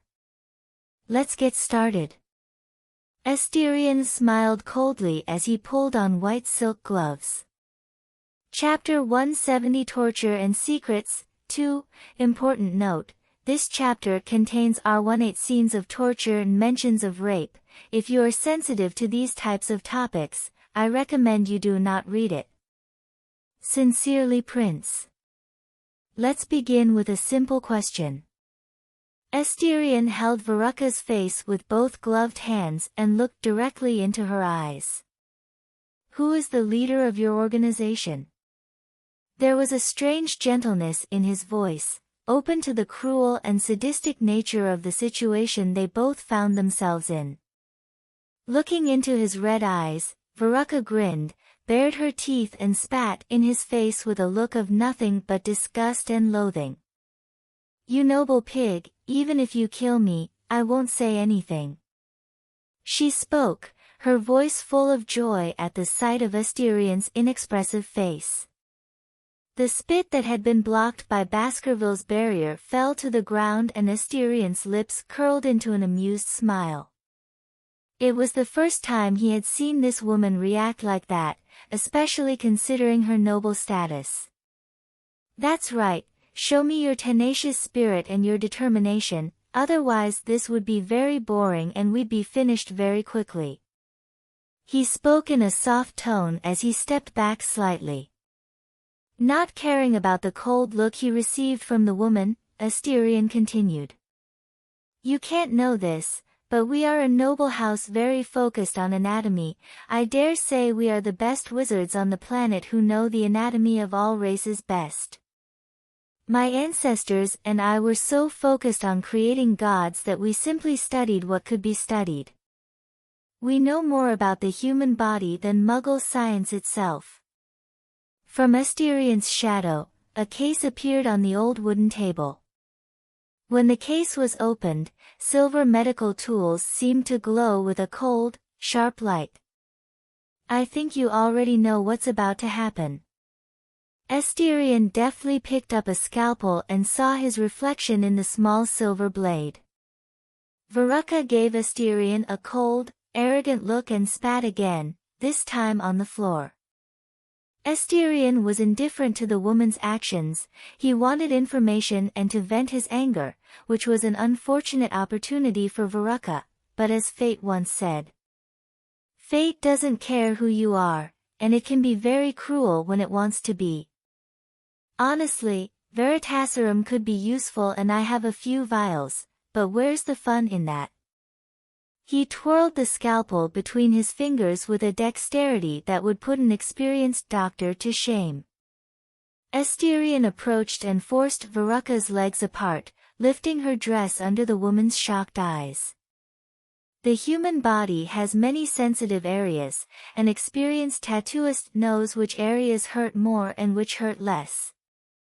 Asterion said, ignoring the sight of Veruca's underwear.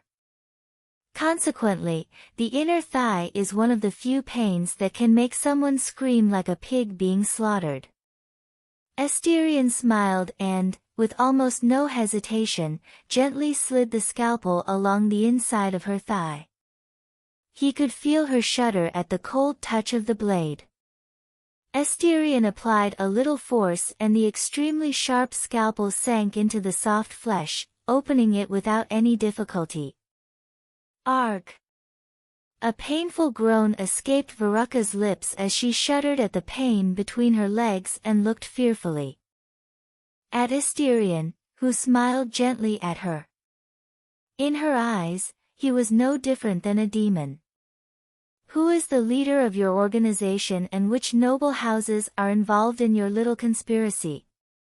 Asterion stopped moving and asked, looking directly into the woman's eyes. Veruca didn't answer and raised her head proudly. We are historians, explorers, archaeologists and scholars, we only want the truth.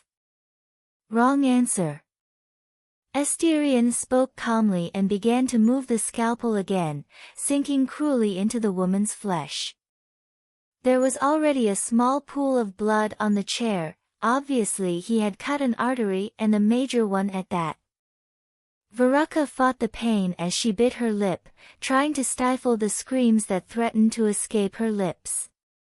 Asterion stopped, allowing her body to relax, only for him to move again, causing her body to struggle violently once more. I'm not only going to torture you physically, I'm going to torture you mentally. I'm going to make you waver between sheer terror and the faint hope that it's all finally over. Asterion said gently.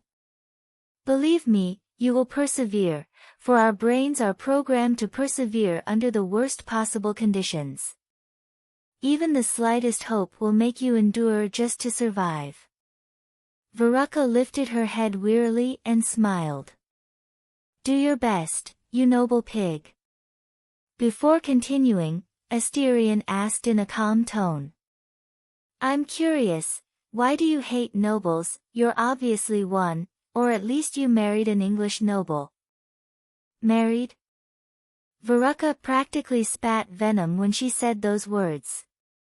I was sold by my father to an 80-year-old pig when I hadn't even started bleeding. I was an 11-year-old girl. Raped and beaten day and night just so my bloody father could open a bar in Diagon Alley. My father didn't care about me, I was offered as a toy to every man who visited that cursed mansion. Veruca screamed as she struggled even harder than when she was being tortured by Asterion. Hearing her words, Asterion's eyes didn't change, that was what was underneath, when all the glamour and glitter of the magical world disappeared. Veruca was not the only one to suffer this tragic fate, and she certainly would not be the last. The world was, in its purest essence, greed and more greed. Did Asterion pity her? The answer was yes, he felt sorry for her, no woman deserved to go through the hell she did. But in the end that was all it was, pity, there was no other feeling involved, especially when Veruca wanted to manipulate him into colliding with Dumbledore at the behest of that organization. An organization that was against him and threatened the safety of everyone he cared about. I see. Asterion spoke, his voice calm as he looked at the hysterical woman before him. Because of your past, I will give you the chance to tell, and I will end your life without you feeling any pain or even knowing you're dead. Veruca replied, spitting again on the ground where Asterion had stepped. Her answer was more than clear at that moment. Take your pity and mercy and shove it up your ass, you noble pig. She spoke in an arrogant tone full of contempt for Asterion. Asterion looked at Veruca and his eyes grew cold. I gave you a chance, but you refused, so if you want to blame me for what I'm going to do to you in the next few hours, blame your arrogance. Asterion spoke soothingly, taking a pair of pliers from the case on the table and approaching Veruca. He looked at Veruca's immaculately manicured nails and pulled with the pliers, separating the nail from the finger and exposing small pieces of flesh and blood. Veruca couldn't stand the pain and let out a loud, agonizing scream as she struggled in the chair. After a while she stopped, her chest rising and falling rapidly. She raised her exhausted face and whispered. It's going to take a lot more than that to make me talk, you noble pig. Don't worry, we're just getting started. When you're about to die I'll use a phoenix tear to heal your wounds and continue the process. Asterion spoke calmly as he took out a vial containing a few transparent drops. Veruca's face turned pale as she heard his words. She already knew that Dumbledore had allowed her to be tortured when she saw those phoenix tears. Suddenly, Veruca looked at Asterion and spoke with a wicked smile on her lips. Do you know why we infiltrated Hogwarts? Asterion remained silent, waiting for her next words, and he had to say that her words really surprised him. Dumbledore knows where the inheritance of the magical goddess Hecate is, the one who married the rebellion at the end of the 1800s, the student who killed the Goblin King gave the inheritance to the headmaster of Hogwarts, who would pass it on to every headmaster who took the position. Veruca spoke with a voice full of temptation. She couldn't believe that Asterion wouldn't be tempted to get the legendary inheritance given by a wizard god. And to get the inheritance, Asterion would have to fight Dumbledore.